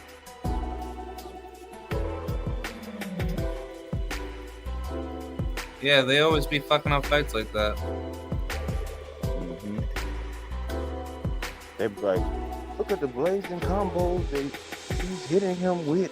Oh my God. And then you watch the replay and they all hit air. Like, what the fuck? What are they watching? Like, look at the punches and look how the punches. You be like, bro, all of them got blocked. Yeah, but that's how they say, that's how you score, points to actually win like a round, knowing that's not fucking true. Because to actually score in a boxing fight, you're actually supposed to land clean, effective punches in order to win a actual round. Yeah, that's how it's supposed to be, K-Rod. But we all see how that shit goes. Yeah. But let's just say that you dominate me for round one, but then you come out and do the same thing to me in the next round. But if I drop you in that round, then I technically won that round, because that round will be a automatic 10-8 unless you actually come back and do better than me, and then you could potentially win that round too. Yeah. So, I mean, boxing needs to be more objective with the scoring. Rather than subjective, because obviously these damn judges always have a political favoritism, coming in. Oh yeah, they're gonna have their picks, man, because whoever their company is or whoever they represent, what I'm saying, they already got certain fighters that they got in mind that they want to push and promote anyway. And let's just be honest. So they're not gonna risk their job and their $500,000 a year check to be honest. You know what I'm saying? That's just the honest guy truth. They're not gonna be fair and be honest just so they can appease the fans, because we not paying them. They network is saying that. I was actually wanting to actually find a way to become like a judge in boxing. Man, bro, I'm trying to tell you. Hey, K-Ride, shit, bro, that ain't no bad idea. Cause the judging that we see now, dude, I would seriously love to do that, because at least I'll for me at least, I'll actually study, about the fighters, and I'll try to do like my best to actually judge like a fight. But right. It's just dude, like these judges don't have. I like to do homework myself. Yeah. Fighters or whatever's going on. That's just part of me. I'm gonna do my homework. I'm gonna make sure I know what I'm talking about, because I don't like not knowing what I'm talking about. You know what I'm saying? Like, I don't like that. So yeah. Or willing to just say something and don't know it, and then you got to retract the shit, and you look like you was clout chasing. Yeah. I think it needs to be mandatory as a judge to actually study, the opponents, before you get into, like a boxing match, to judge it. Right. I think they need strict and harsh rules as well. Yeah. If you fuck over a person's livelihood, their money, and their career, you are looking at jail time. You know what I'm saying? Like, because that shit's true. Like, that's a real damn thing. Like, y'all, what if this person really won this fight and you stop them from making the money that they need or they deserve just because you was biased against them and wanted the other fighter to win? You should be facing jail time, bro. That's a criminal act. You stealing from somebody on a grand stage at that. Yeah. Like, man, put their ass in jail. I bet their ass will stop cheating in, K-Ride. Shit. Or, if anything, just, massively fine them. Mm-hmm. Yep. And then, if you don't pay, you going to jail. You know what I'm saying? Like, they got to have stricter and harsher consequences. If they know they don't have nothing that's going to be significant, they don't give a damn. Yeah, because if you look at it in other sports, like the NBA, I'll use that as a prime example. The referees are, constantly being screened before and after games. So, like, if they do something really bad, like a bad call or just trying to be, corrupt in any sense of it, they get fined and they get penalized, for their actions. So, I think that's something that should be incorporated into boxing, where you have how should I say, you should have like a screening system, for every single judge, being hired. Yeah. Hell yeah. Look, they need thorough background checks and everything. They need to see if they got mental conditions and everything. It's certain shit that should be required or be a prerequisite for your organization or the judging, period. Yeah. Like, ain't no way in hell people should just be running around here willy-nilly just doing shit and just being a judge. Like, hey, I'm a judge. How? How? You know what I'm saying? Like, you pay $500,000. Right. Like you just got out of prison 3 months ago. How the fuck are you judging a fight? You haven't even got back situated with society yet. But this is the judge you chose. Like, that type of shit, it feel like boxing does. They just gonna slap you in the face with something to see if you got enough balls to speak up on it or say something about it. And then I'm like, I guess, we can't do that no more because they said something about it. It's like they wait on people to get them responses and shit. Like, yeah, they're gonna say something about this. They're not gonna like this. Oh, they're gonna love that. They're gonna love this. Yeah. And that shit is, just sucks. We done seen some fucked up judging and score calls. You like, how the fuck? What the fuck are they doing in the back? Jesus. Yeah. It's absolutely sickening. That would trip me out. That shit funny. It's sad and it's funny at the same time, because you like, and then the scorecards that they'll present, you be like 116, 117, 111. In what fight? Yeah. Mm-hmm. Hey, What up, what's T? good, bro? And my mic, What's you get my good? shit straight. My shit been Yeah, I fucking. can hear you. You good? Hey, let me know if my shit's Yeah, I can hear you. Yeah, you clear. What's good, fam? Yeah. What's good, fam? Man, you know, man, just talking about a lot of shit. You know, we've been around the world today. Oh, shit. I missed some shit. I came late today. Oh man, yeah, we've been all man. I already know, man. Shit, you good, man? You already know. Glad my nigga made it on in here. Cause I'm like, I probably stopped at around 2 hours, 2.5, and I'm shit. Yeah. I'm hopping off today. I'm gonna be out the way today. It's Friday, nigga body tired, nigga had to get up and take these kids to school this morning. Yeah. Fucking with my sleep. Y'all, hey, let me shoot my shit real quick. Y'all know Roy Go Jones. ahead. Y'all know Roy Jones putting on the fight card this week. Today, actually, not even this weekend. Yep. and the one that's in Mississippi or Florida. Yeah. Yeah. He it's the Sons of the Legends league. He be putting on fights for the Sons of the Boxing shit. Gerald McCullum Jr. fight today. Hassan Rodman Jr. fight today. Michael Hunter's son fight today. Michael Hunter little brother. So they daddy buck. Not Michael Hunter Jr. but his little brother Keith Hunter Jr. fight today. Oh, I seen that. I seen that. One. And Tommy Morrison's son fight today.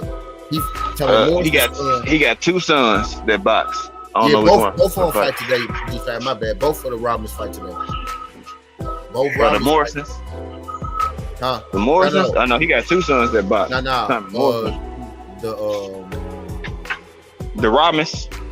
Both of the Robbins fight today. One Morrison fight today. Oh, okay. One of the Morrisons fight. And it's one more junior fight today after that. It's gonna be a card though. It should be pretty decent. Keith Hunter Jr. got a good fight coming up against a prospect from Atlanta named Marius Driver. He undefeated, and Keith got one loss. That jump right there gonna be a banger. You know what I mean? That jump gonna be on Fight TV and it's free. All you gotta do is download the app, and that jump free.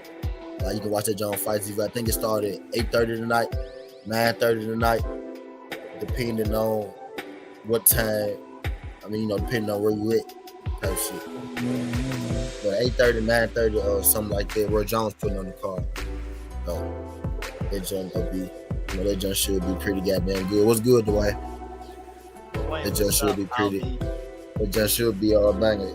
The free fights on that jump, that I know y'all probably gonna tune in to. And it's boxing on Friday. You know what I mean? It's a fight meeting. Yeah. And I ain't gotta tell y'all about the jumps tomorrow and shit. Y'all already know about the. But I want to put y'all on them jumps tonight, though. Yeah. Oh yeah. What's up, Cry? What's good, IB?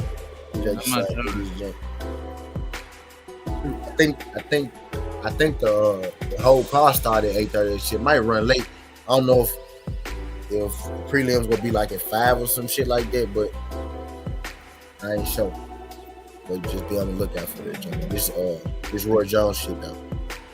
Roy Jones trained a lot of fighters. I noticed that. Like I knew he trained the free fighters, but he been in a lot of people corner. You know what I mean? He really paid attention. I seen Roy Jones in 2 people corner the same fight day one time, and I know I ain't tripping. I watched just last weekend, T? Or was it 2 weeks ago? Yeah, it was 2 weeks ago. It was 2 weeks ago. Crush was was watching the fights. Yeah, that man was coaching somebody on the BT Sports card in fucking Russia or some shit, bro. Yeah, and then he was over here in America coaching somebody in the main event. I forgot who it was though. He was coaching somebody in the main event. I said, bro, is that Roy Jones? I said, I know I just saw him this morning, bro. Yeah, in Russia, bro. Boy, got Roy that Jones. Hype jet. Got back to America, man. He's busy though. He's busy. Yeah, Roy Jones working hard right now. That's why I got to support Brother Roy today. We're working hard and he training people, putting on fight cards for people. He damn near gonna be training these people that he put, you know what I mean? And just for just to give y'all a little story. You probably talking about Brian Perella last week. Yeah. He coached Brian Perella, bro. But earlier that day, the man was in Russia, bro, coaching somebody else. Yep. Matter of fact, damn. G5. I think he coached the dude that David Hangen knocked out, but that dude's doing pretty good right now. Oh, Zaire Abdullah? Yeah, I think Roy Jones coached him. Yeah, exactly, T, because he flew over here and coached Perella. I said, bro, am I tripping? Nah, real talk, y'all know I'd be happy. I had to make sure I wasn't tripping, but I said, bro, is there Roy Jones in America tonight? He was just in Russia early that morning. And then I looked at the times and shit. 4 o'clock in the morning watching the fight. Yeah, it was like 4 a.m. I looked at the time and shit. It took him 7 hours, so he could have easily made it. He could have got here, had some time to sleep, eat, and then, have a day. I said, that man working hard right now, bro. But y'all got to support Roy tonight, man. Roy doing his goddamn thing right now. So I just want to tell y'all that. And real quick, Keith Hunter fight tonight. Ashley ain't gonna like it. Keith Hunter squad Tank. And now this what Keith Hunter say. Keith Hunter say that, he stopped Tank. That's what Keith Hunter say. He stopped Tank? Yeah, that's what he said. That's what he said. Yeah, he said that. He said, man, fuck that shit. Ricky Dub, my brother. What's good, my guy? I missed last night, man. I clocked out, went to sleep, bro. I'm last night, bro. I'm going to watch the playback, bro. We gave Tyson Fury his just due. 8.25. About what I thought it would get. My kids is on my helmet, y'all. Oh my God, last night. You gotta do your daddy duties, my guy. Man, they was on my helmet. Nigga Carter had soccer practice and all. I was like, God, gee, man. But hey, it's all good. I feel it right now. Just know that. That's why you jet daddy, bro. You jet daddy. Keep doing the damn thing, bro. That's what you do. I'm up here at work like, man, it's Friday. I can't wait till they say. When I see that clock and they say 3:30. I'm out. I'm flying out this joke on the jet in the airport right next door. So I'm shit. What's up, Justin? I'm glad you came on here, bro. I've been talking about this Hall of Fame thing, right? And we doing a lot of great things. A lot of y'all content creators, y'all great. I mean it. I think it's about time since we making so many different moves around here. Yeah, there you go. The cookout. Hey, bro. You don't need to follow nobody else to call it fame. You don't need that motherfuckers who are famous together. We can start our own Hall of Fame. Let's go to big boxing minds. We need minds like this on a Hall of Fame. You understand what I'm saying? So it's just some things I'm putting out there for y'all great people to work on and play around with. But I'm serious about this shit. I'm not bullshit. So I'm going to hopefully inside. Man, I don't want to fucking work today, man. Fuck this shit, bro. You look like you don't want to work today. You got that on your face, bro. Yo. So I work all week to try not to work on Friday. They messed with me yesterday, bro. Sending tickets at the last minute and shit. I can't stand these niggas. Oh, gotcha. Real quick, Ashley said I heard what he said. He said, I don't know if Tank can handle power at one point. He's going to see something. What? I want them to fight. He said, I hope they get in the ring. Yeah, that was just the last time. He just said plenty of times, that he stopped him. Yeah. He said, I know I can handle the power. We'll see. He said, I can handle his power. Make it happen. Yeah. Ain't no make it happen, it's bro. Not that time for him. Who's this kid, man, that said he stopped that? Keith Hunter. I keep calling him Keith Hunter. Michael Hunter, little brother. Okay. So, like, I understand trying to get in where you fit in, bro, but he got to make it work. I'm sick of people acting like motherfuckers just out here fighting in the streets and shit. That's just not happening.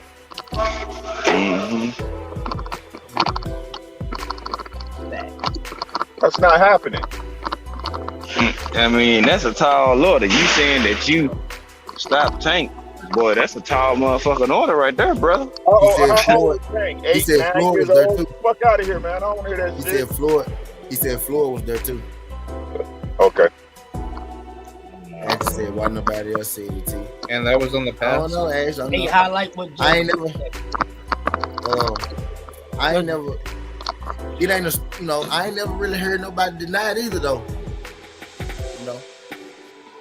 But I know Tank has sparred a lot of people, so I'm pretty sure they got down. I don't know what happened though. I don't know what happened. I can't tell you nothing about that. Hey, tell him get a Just belt. do say this video on 200 I'm gonna check. I think I've seen some of it. Just I ain't get through the whole video, but make sure y'all check out Just Do video on 200 and Tank's sparring session. Just do got a video on. Yeah, I'm gonna check it out. They both 135. You know? He had 135. He hey, can I say something though, real quick? Real quick. He could be one, like, it's two things. I noticed this now, you know, either people lying or people telling the truth, right? I noticed a lot of people on the money team say that they don't get opportunities, they don't get shots, and that's been for a long time. But Tank actually got his. So I think it could be two things, right? Maybe Floyd really don't put time into nobody else, and he really do be suppressing people's careers.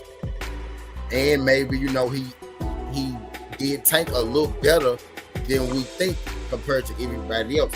Because it kind of seemed like a lot of people, especially the younger guys, you know, 30 and down, they seem to be real bitter about how, you know, they was being moved. I feel like that's more the Tank generation, 30 and down. You know what I mean? That's around the Tank time. You know what I mean? So do y'all think that and I believe two things can be true. You know what I mean? I think it's a little bit of both. I think, you know, maybe people, he's a little bit at Tank a millionaire. You know what I mean? Tank came in, he the top guy on the money team. But then Tank feel like that, you know, maybe.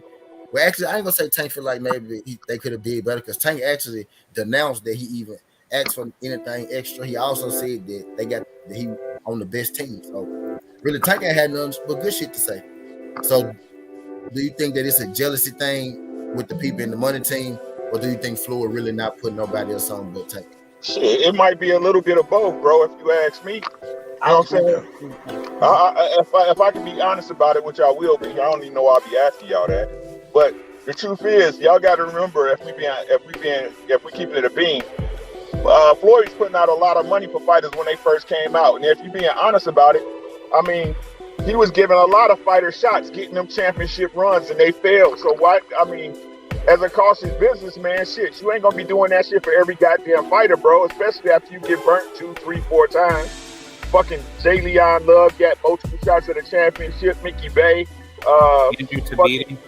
right? O'Shea, whatever the fuck his name is, that dude, shit, that's always talking shit about Floyd. But man, look, no matter what they say, Tank, when giving them opportunities, he capitalized. So he gave them that ROI, he gave them that return on investment. And after all, this is a business, right? So it could be a little bit of both, you know. I mean, everybody wants Floyd to do what no other promoter is doing, bro. There's plenty of promoters that got young guys sitting on the shelf or not fighting like they want to fight or making with the money they want to make. It's just now because it's Floyd, y'all hear about it. right. I feel like more stories starting to come out about Floyd and how he do business. Yeah. We all know what is all behind. But like Ricky said, I agree with Ricky. I think it's a combination of both. But with all that being said, like, I ain't trying to hear none of that shit. Get in the ring and prove it to me. That's all I'm saying. Because I'm riding with all my fighters. All my few fighters that I ain't trying to hear that shit. Get in the ring and then show me. And then I stand corrected, or you will be corrected. That's all I'm saying. I see what Ash is saying in the chat. You know, clout chasing boots. You know, it's a lot of that. They're trying to do it off of sparring sessions, like she just pointed out, more so than doing it from fights and things like that. So get in the ring with him, man. You know what I'm saying? I ain't see it. I wasn't there. You know what I mean? So get in the ring with my man. We'll see what happens.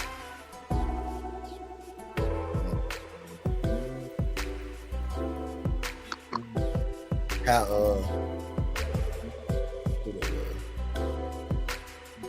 It's 40. But yeah, they both at 135 though. So, but then again, that's a jump we'll probably never see because you know what I think gonna happen is they just on different, you know, they just at different part in their career right now. I think Keith Hunter and Keith Hunter kind of said it. Keith Hunter said, "Man, I never got no opportunity nowhere." You know what I mean? I think at this point, he trying to fight anybody. He literally said, now he said that. He said, "At this point, I'll fight anybody."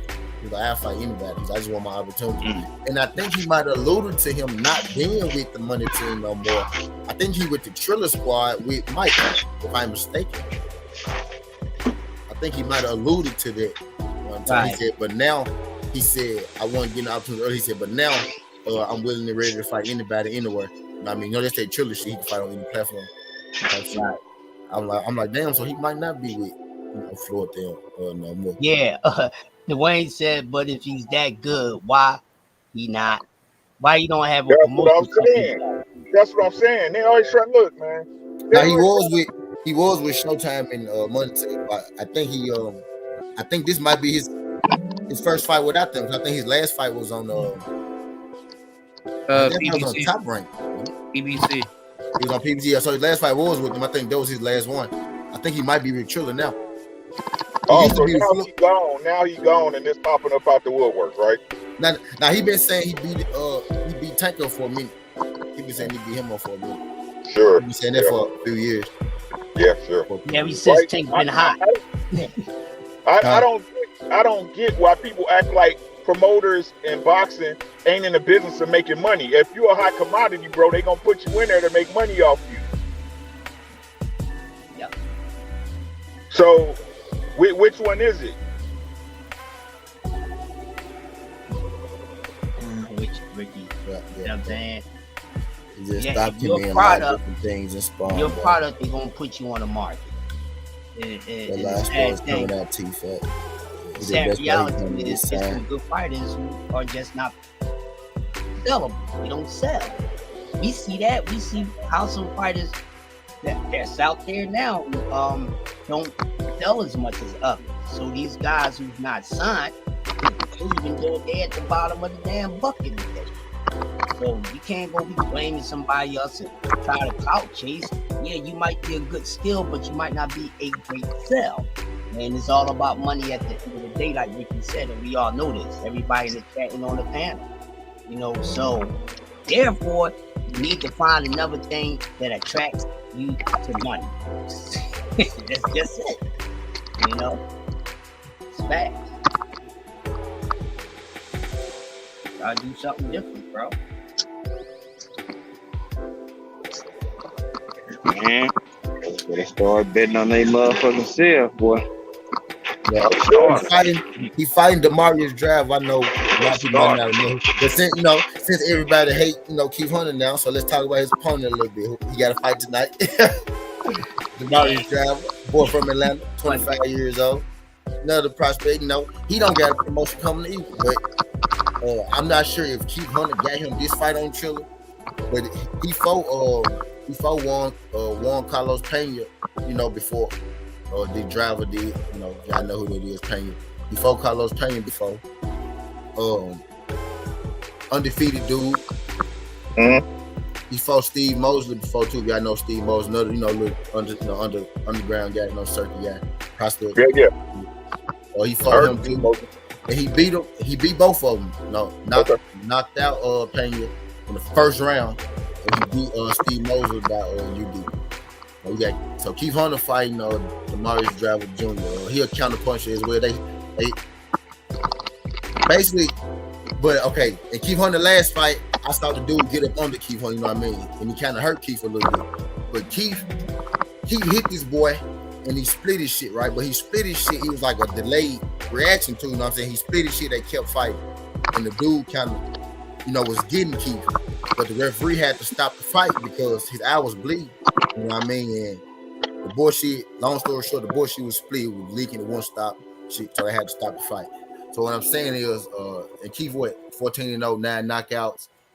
Driver, 13-0, 7 knockouts. You know what I mean? So both got some type of power, but not overly power. But I think the way that they fight somebody go get stopped. You know what I mean? Because I seen Hunter show weakness to the body in his last fight, right? But I also seen Hunter stop a few people, you know, at distance, you know, if they can't get in on him. He a lot taller than this dude. But I think this fight, like Crush was saying, man, it's a lot of people out here with talent. He says a lot of people out here with talent, they're just not sellable. I think there's a lot of people with talent that ain't just got the chance. You know what I mean? A lot of these niggas can't sell. You know what I mean? It's people that they try to push to us that can't sell. You know what I mean? But I think both these dudes actually do got talent. You know what I mean? I think both these dudes with a shot to fight. You know, I think Keith Hunter ready. Believe it or not. Now I ain't say he ready to beat Tank, but you know, he ain't no worse than nobody Tank already fought. You know what I mean? And I think he ready. And he believed that he ready. A lot of these people, like Rolly Romero, don't believe he finna beat Tank. You know what I mean? He don't think he gonna beat Tank. At least this dude think he gonna beat Tank. You know what I mean? Now Rolly can talk. Rolly talked his way into this ass whooping. You know what I mean? So I ain't mad at Keith for trying to talk his way into his. You know what I mean? So I say shit at this point, man. Shoot your shit, bro. If you feel like you sparred, you got this, shoot your shit. But you got to beat this dude tonight, and this dude tonight ain't no joke either. I think if this dude tonight beat Keith Hunter, then somebody go sign this dude tonight. You know what I mean? Because he Olympian too. You know what I mean?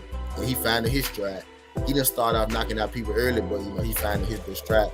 Keith Hunter most definitely a big jump. Pena was kind of old. Steve Moses nice. You know what I mean? So a Steve Moses win, a Carlos Pena knockout, and a Keith Hunter win at 13-0. You know what I mean? For a 14-0 guy, there's gonna be some, some pretty good wins. You know what I mean? So I say this, Keith Hunter, talking that Tank shit, but he got to get past this dude tonight. That's why I'm telling y'all to watch this jump, because the shit go get good. I think shit go get into it. You talking about you stop Tank or you stopping Tank? That's a tall order just in general. I don't give a fuck what your rank is, how old you is. Tank one of them ones that got the goods like that. Now you just not finna run up and just stop no. Nah. So you gotta prove that. He better go out show and tell today. You know what I'm saying? To make people believers that the shit that you saying, because I don't believe that shit. I ain't saying he can't fight, but I done seen this man get hit several times with smaller gloves on and ain't went nowhere. So you mean to tell? The thing with Tank and Spawn, now this is just the Spawn room, the Spawn story. The thing with Tank is, they say when you get out on Tank will just leave the ring. He just walk out. He's like, I'm done. He just leave. You know what I mean? I don't know if that's what happened, but I have heard Tank do that. Tank has done it a few times too. That's why Tank always, he come back though. That's the thing with Tank. They say, if he leave, he'll come back. You know what I mean? But that's the thing they say with Tank. If you get knocked on him, he get tired, he'll leave. I take the word of Brian Norman. He's like, Tank, he fight his first. He'll be going, he might chill and stop, getting active for like 30 seconds, and then he right back at it again. You know what I'm saying? And he said, I ain't gonna lie. He said, when that nigga on, that nigga is hell to beat. And Brian, now that one I can vouch for. Brian Norman was very nice about it. Him and Tank was in there throwing heat. Like them folks was, yeah, them niggas, they was in there fighting. They got ugly. Yeah, they got ugly. Like they slick got, they ain't got no beef, but like for a second they had a little beef. You know what I mean? For a second. Mm-hmm. Brian Norman ain't that kind of person to hold. He just for that time. Nah, he want that work, and he ain't ducking no work from nobody. He don't give a fuck. Yeah, shit. BF hit up EJ camp. He said he want to get some EJ work. Mm-hmm. Wow. He's like, man. He's like, I don't care how it go. I just want the experience with them dudes, man. That's all I want. And I said, okay. We should see. I just appreciate that cash app, Just. I just don't understand in boxing, like, for fighters that want to get better, it's like you have to have those, those connections in order to get, that high level sparring. Because like compared to other sports, it's like those athletes always have their resources there to get better. But it's like for boxing, like that's not even there.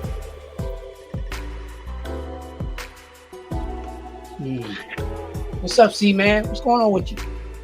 Yo, what's popping? Pardon me, I was quiet because I was over here. I had to fix some fights that I went to last night, so I some of the videos I had to fix and they were kind of messed up, so that's why I was over here quiet. Pardon me, but salute to all my brothers that's on here. Good morning. What's going on with y'all?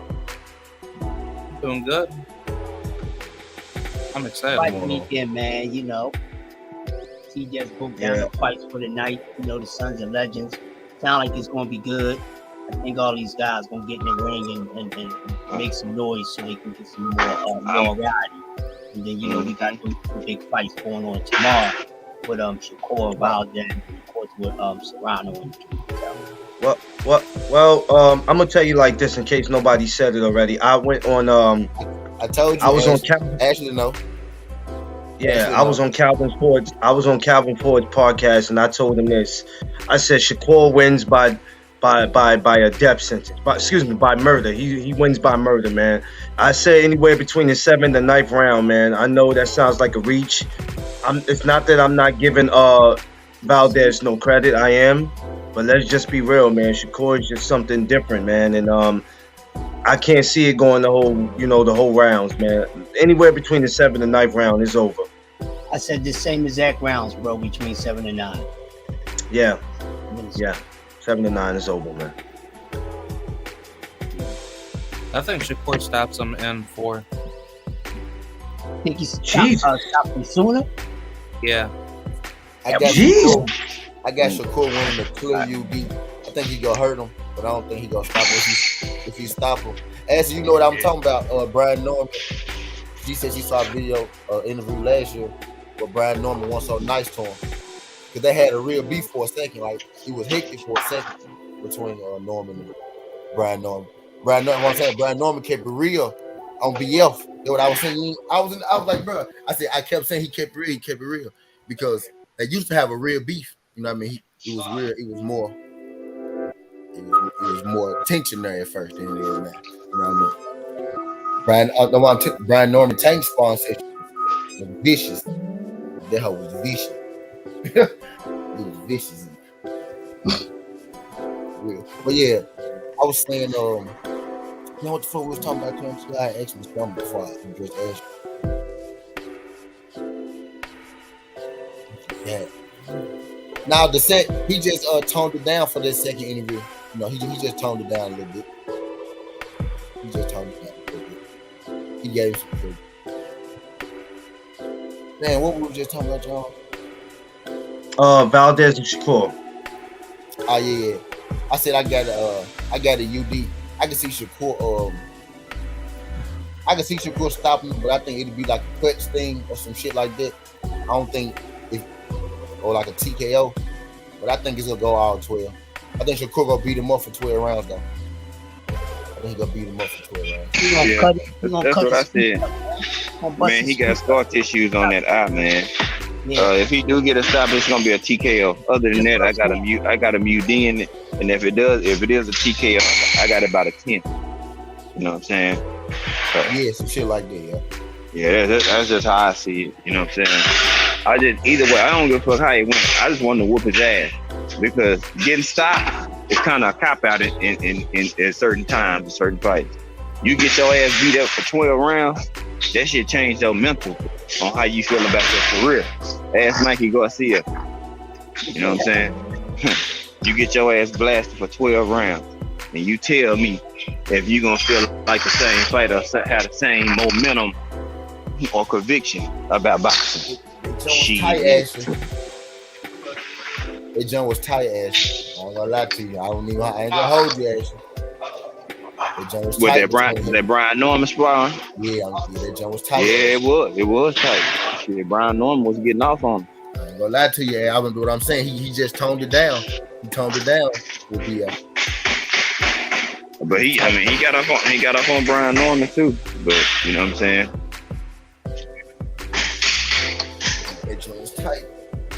Tank a smaller dude. You know what I mean? He a smaller dude. You know. He a smaller guy. Hey, G5, stop beating up on Top Rank back there, man. Take it easy. That ain't me. That's somebody, and that's one of my coworkers, man. You know what I'm saying? They over here getting these metal, these goddamn garage door springs right, man. You know what I'm saying? Folks be coming in for all type of orders, man. This business make a lot of fucking money. Shit, if I would have known that, I would have looked into it a long time ago. Shit. Spawn footage, that shit was pitiful. You came around. I don't know. I won't be able to tell you that one.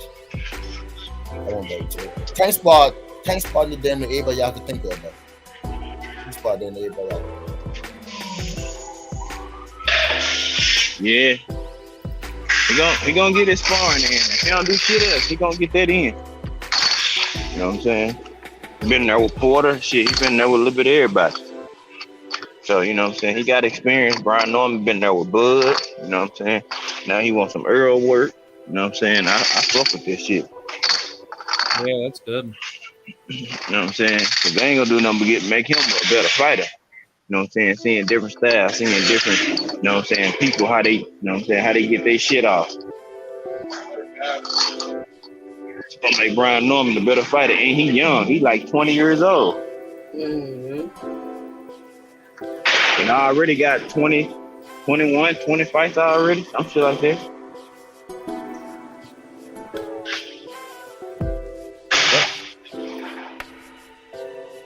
So I'm looking like, hey, and he can fight too. He can punch too. The dog has really would never be the same. It's ready to respond. Dog has really respond.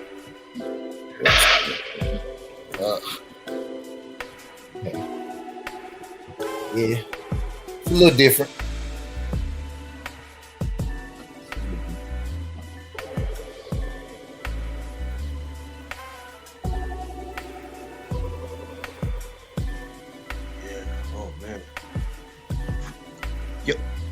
Odo, what you doing, bro? What's poppin'?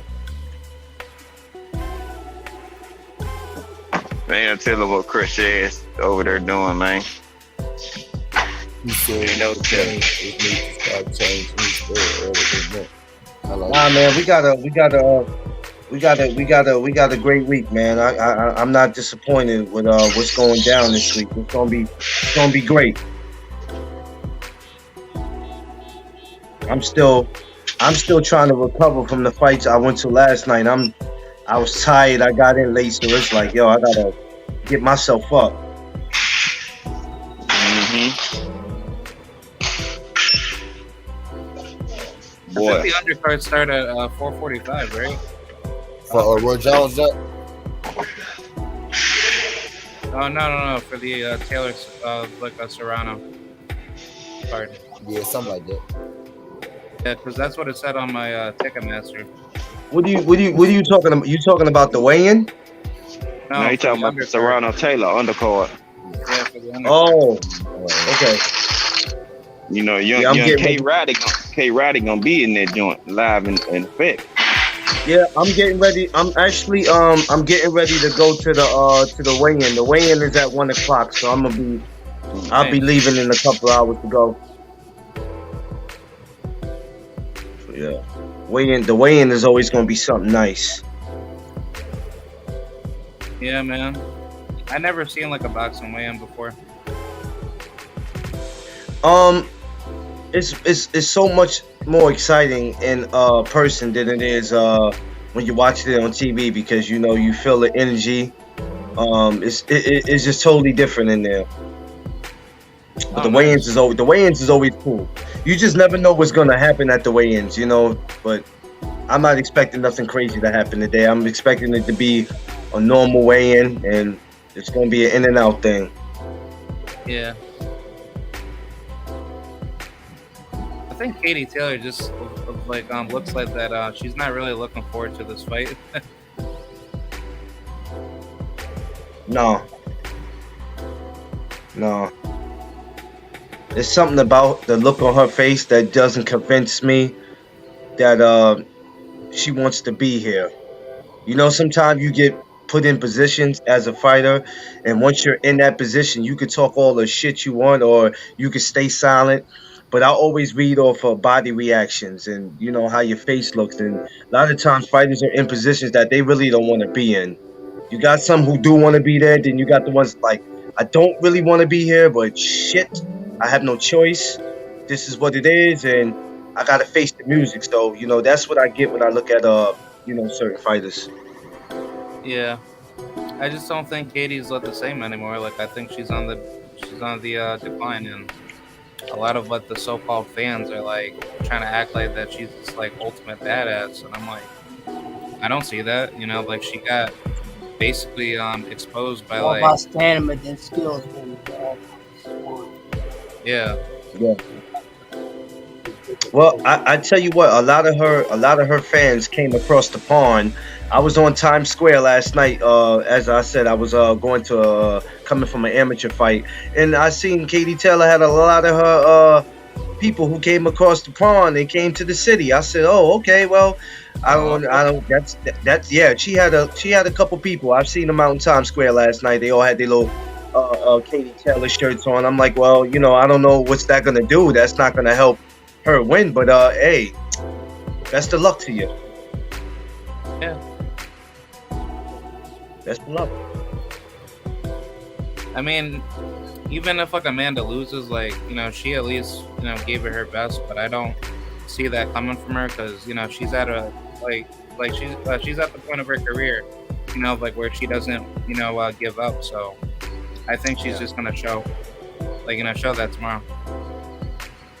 Yeah. Both of these ladies are at the age where they're only able to probably do this for maybe about maybe 2 more years, maybe 3, who knows. I didn't realize that both of them were in their 30s. Amanda is 33 and Katie's 35. I didn't even take the time to realize that. So they're not super old, but I can't say they'll be around in another 5 years. So this will be something great. This will be something great because we don't never get to witness women headlining anything. So to see that, this is very it's very special, not just for boxing, but also for women's boxing. So I hope that this is not the last time we see something like this happen. Yeah, I was gonna say this fight between them was supposed to happen like years ago, but obviously knowing how crooked Eddie Hearn was treating Amanda in the contractual negotiations. Technically this fight was supposed to happen, at the prime of their careers, not, heading into their past prime years. So it's like, I just find it absolutely weird that Katie would, want to take the fight now, knowing that she should have actually took the fight sooner. Yeah. Payday. Well, it's payday. You want payday? I know that. Southern T stupid. Hey, he not I lying, know though. that. Serrano is a bigger draw and a bigger star than she's ever been. Due to Jake Paul giving her that push, you got I know Clarissa and that. other people shining and putting on for boxing. Now it's more popping, so they get more money. And Serrano the A side, her side put up the bread. So she like, fuck that, I'm about to get paid. Yeah, I definitely fight you now. You know what I'm saying? So, I mean, Yeah, because the Shit- fight itself shit was is supposed weird. to. I mean, it was happening with she 35, Serrano 33, around like when they was 30 and 32. You know what I'm saying? Shit already happened. You know what I'm saying? Or late 20s and shit. But it's boxing. You know what She I'm the saying? B side. She still get her biggest payday from Serrano, though. Yeah, exactly. That's what I'm saying. Yeah, Okay. Amanda the B side, but she still gonna get her biggest payday from Amanda. Yeah. She need Amanda for their payday. Mhm. Yeah, because Katie could have easily just turned it down, and she would have been paid like less. Nah. Amanda the B side of betting too. Shit, she the favorite now. It was even, and now Amanda the favorite. Katie Taylor the underdog. Oh wow, man! Nah, Because I'm I was saying, just dude. about to bet You know for I'm on this the fight. It's on. I know you on the eyes, bro. If you ain't on shit else, you on the goddamn eyes. It's like plus 108. It's like plus 108 minus 112 or some shit like that right now. Yeah, that's crazy. Okay. I mean, it's close. It ain't like no far off. It was like 112. It was like minus 112, minus 108. But now Katie Taylor the underdog. Damn, I need them to make Katie Taylor keep her the favorite. Push that shit back. Yeah, push it back. So I can bet on Serrano, man. I was about to bet on like Amanda. It's gonna be a homicide. Nah, I tell you what, this fight is gonna end with somebody. It's gonna be a bloody fight. I'm telling you, 'cause they're gonna go at it. Nobody, when this fight ends, nobody's face is gonna look like it was when it started. It's gonna get bad in that ring. Believe that. So Katie getting paid more than Amanda. Yeah, I don't She's supposed. I don't see like Amanda getting that much punishment. She's supposed to get paid more. You know, if you're going by popularity type deal. Yeah. Like, she's supposed to get paid more. I'm cool. I mean, maybe I thought Serrano should have got $1 million, but I know Jake Paul probably gonna take care of her on the back end type shit. Maybe she should have got $1 million for $1 million to Man, I want 1.5. to be the underdog, man. You know, I think both of them are. I think both of them are getting paid like $1 million. Amanda getting 1.5.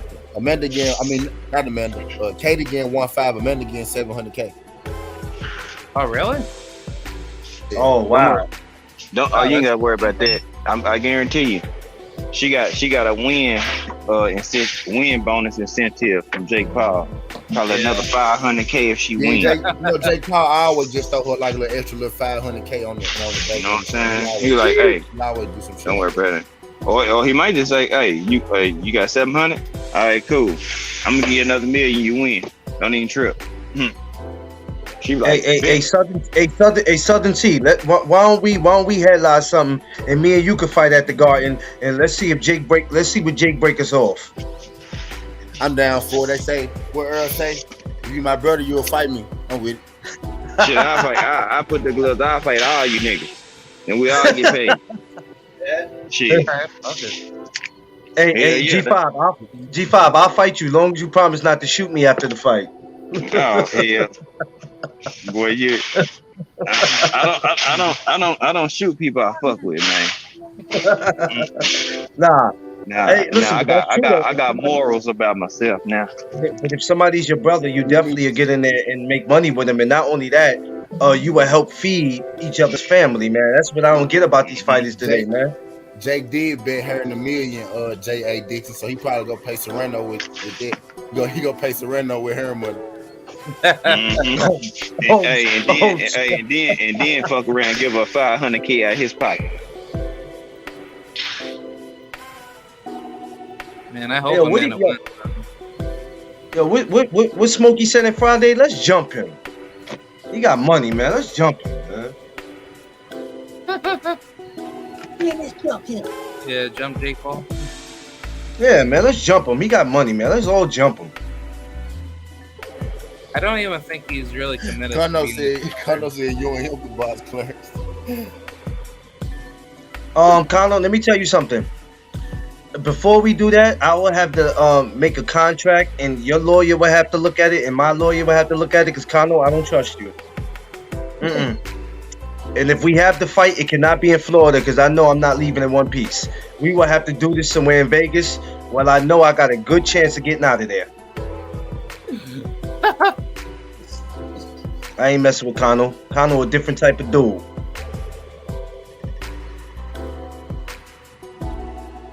I ain't messing with none of y'all. Look at yeah, nah, not you, Kano. You, no sir. You ain't gonna feed me to the Sharks. That's all Florida got. I'm not with it. I'm good. Yeah, that's hilarious. No sir. It's gonna be great though. It's gonna be a great week. I'm excited. I'm excited about this. You can't take Kano Clarence. You said what? I know Kano got you at least back 15, 20 years, man. You can't take Kano. Well, it's not about not being able to take him. It's about what can happen after the fight. What can happen during the fight? Will he have snipers in the arena? I don't know. You feel safe? You feel safe coming to Memphis? Well, you said no sharks, just alligators. Well, either way, sharks, alligators, nah, man, I have to go somewhere where I know I'm gonna be okay, and there's a good chance I can make it out the building. If this fight between me and Kano happens in Florida, I'm not making it out. It's just not gonna happen. No way. Nah, that's a death sentence. That's the best.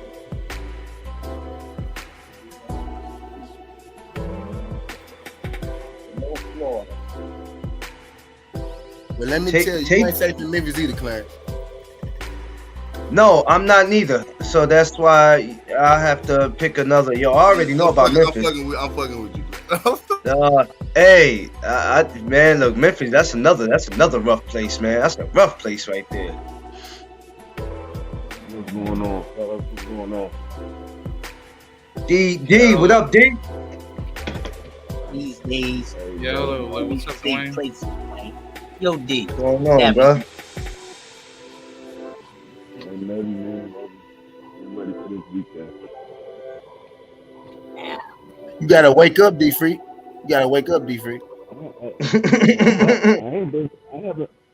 haven't been asleep all night.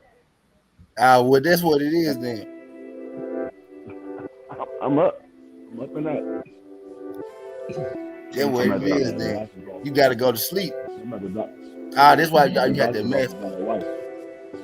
Yeah. D look like he in the store shopping or something, man. Or where he at, in the office? Somewhere. That nigga might be on the plane or something. I'm at the doctor's office with my wife. When I come outside. Oh. Everything okay? Yeah, she just have a little checkup. Nothing wrong with that. Like she always do. Yeah, baby on the way. Oh. Yeah. Okay. Now Okay, D. I'm bushing. Oh, shit. Ain't no kids coming out of this joint. So we got 10. We got 10. We good. Whoa. He said ain't no kids. Yo, hold on. Did D say they got 10 or am I tripping?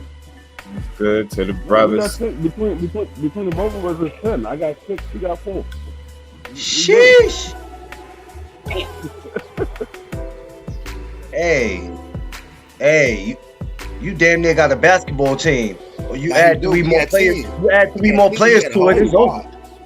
You got a squad. All my sons play basketball for real. I got one that's about to go to college for basketball. Hey, my wife screaming for one more. I said, man, look, that's too much work. That's too much overtime. I got 10, and I got my seventh grandchild on the way. Be here next month. No, Ashley, I'm not at work today. Obviously, my wife was the one. She got up and went to work today. I was the one that took off because we wanted to go out last night and be grown and call. No work today for me.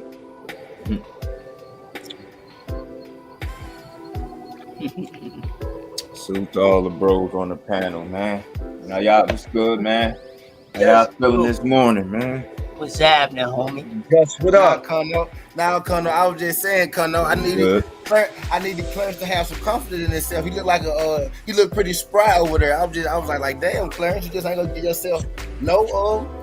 What's the line? What's the line for Connor versus Clarence, man? Who the favorite? Who the underdog? What's the line? Kano, fuck that. They gotta make it past the second round with me. Look, that's what he said. He said, look. He said, make it past the third round. I'm nervous going in the first one. I'm gonna be looking around because I don't know what the hell Kano got going on. They gonna be on what's the boy name? Sonny List. Kano gonna tell. Clarence gonna get a letter for the fight. Now you can win this fight. Now you can win this fight or you can live. God damn, man. Kano's Yes, And then nigga go walk out, nigga leave this on the napkin and walk out. You can win this fight or you can live. And then they go walk out the room. Hey, Conor might do like they do in wrestling. He might have some midgets come from under the ring and come in there and hit me with a chair. I don't know what he got going on. Yeah. He look pretty spry. I'm coming to. He look pretty spry over there. Yeah, I ain't messing with Conor. He wasn't giving himself a chance, bro. He was spry. I ain't bothering nobody. I ain't bothering. Hey, listen, I'll bother people, but I ain't bothering that damn Conor, man. Conor one of those. He'll make me have to write out a map and figure out what I need to do to get from around him, man. I have to draw a map, figure out something to get away from him. I guess I'll get my teeth fixed and I'm good. Let me see if I want to change this to a different color. got this lighter too, remember? Hey, yo, do anybody know when what's the date for Jerron Boots and his fights again? 21st, May 14th on Jermell Charlo card. Yeah, May 14th. Okay, so I don't want to sound crazy, but a lot of times I have to do my homework and I don't. Can anybody tell me anything about his opponent? I don't know much about dude. Castile Clayton. He had a draw with Lipinets. Yeah, draw with Lipinets. Oh, okay. Never mind. I don't think he's gonna win a round against Boots. Draw with Ray Robinson too. The name didn't ring a bell. Okay, I know you talking about now. Yeah, that's gonna go all bad for him. Nah. It is. And the fact that they've been talking a little shit too, talking about Boots ducked him 3 or 4 times. Okay, you giving that man bulletin board material. I know I like to do shit like that. I like to be a little mixed though. But Clay been calling Boots out for a couple years now. You know what I mean? Truthfully, not saying it didn't matter. Not saying it's gonna matter, but we've been asking for this fight for a couple years now. I'm glad that Boots ducked him 3 or 4 times already. Okay. Yeah, real though. This man about to get his ass hurt. Yeah, but you know, I ain't saying he ducked him, but I'm saying, you know. But you know what they say, you gotta be careful what you ask for. Facts ain't coming. Facts ain't Louis. He gonna Boot about to catch another one, boy. Yep, so we about to get this, Joe. We finna see. And it's a I said WBF. IBF? And it's IBF, yep. And it's IBF eliminator. Yes, sir. Yes, sir. I'm gonna be good. She about to get good. Making good time. When Spence and Crawford finally leave 147, I feel sorry for the rest of the 147 counters, man. Because Boots, man, that's a dude. I don't know, man. Shit. I said it too. That shit he going to. I don't really think Boots that good though. I don't think Boots that good. Be free asshole. What did he say? He okay. Yeah, he hasn't proven himself to me yet. I got to more. With Rick, he a good little fighter. He a good little fighter. He been in there with people he's supposed to be, just like Bud. Been in there with people he's supposed to be. So D, you slipped that in there. Yo, but D, who do you want to see him in there with? I want to see him in there in a professional fight with Gary Antoine. Oh my God. Gary at 140, bro. Yeah, that's gonna be a big thing. Gary Antoine. Yeah, I should have known that was. I knew that shit was coming. I knew that was coming from the jump. He was going to the car. He was getting ready to say that shit. He couldn't wait to get.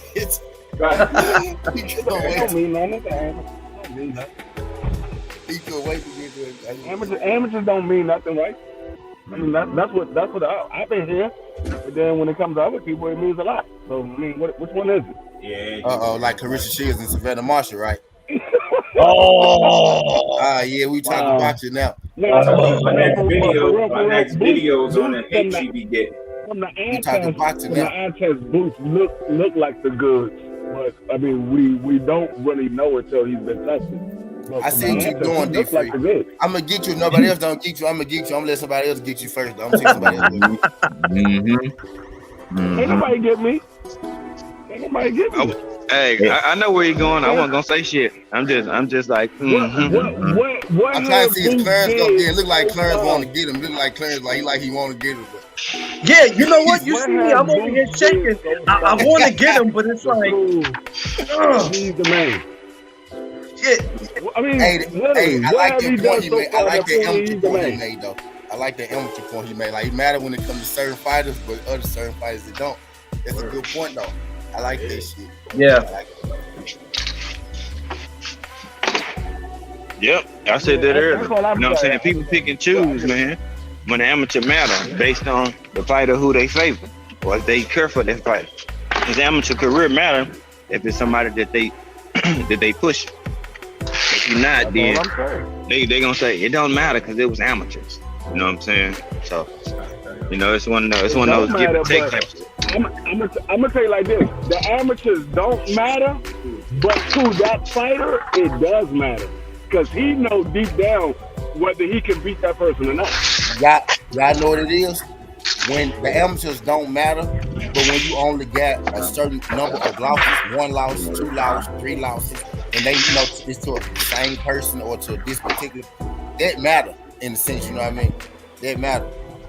It matters then. But with Clarissa Shields, she got the least case of amateur matter because she gonna beat the hell out of her amateur folk. You know what I mean? She gonna beat the hell out of hers. But like Bud and Ugas, Antoine and Boots, I don't think they'll ever fight in the pros because I think they way different, so keep them away from each other. Be real with you. Yeah, I don't think Antoine or Boots will ever fight because when Antoine move up, Boots is gonna be gone to 54. I don't think they ever gonna really have to play. But amateurs matter when you let Clarissa Shields amateurs won't matter no more after a while. You know what I mean? I mean, shit, she lost. I mean, her loss was only to Savannah Marshall. She gonna avenge that shit. And there's only 1 loss. Yeah, she gonna avenge that. And 2 gold medals. One loss in the amateurs is crazy. And 2 gold medals. Mhm. Clarissa Shields is the exact definition of productivity.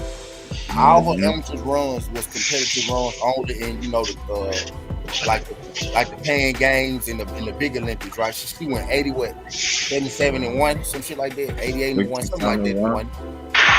Like 77-1. Yeah, and then she got to the pros and went straight title fights. And then with the pros, and then went to the pros and went straight title fights. In the 100 fights, hey, you walking light, boy, like this. Had a whole career. Yeah, it's like him before no pressure. Turned around, he was up here up 2, about 23 or some shit. I was like, I want to see She was Boots in there with Keith 64-1. That's supposed to be coming down the pipe. That's what I want to see for real. That's all jokes aside. That's what I really want to see. I want to see Boots and Keith Thurman.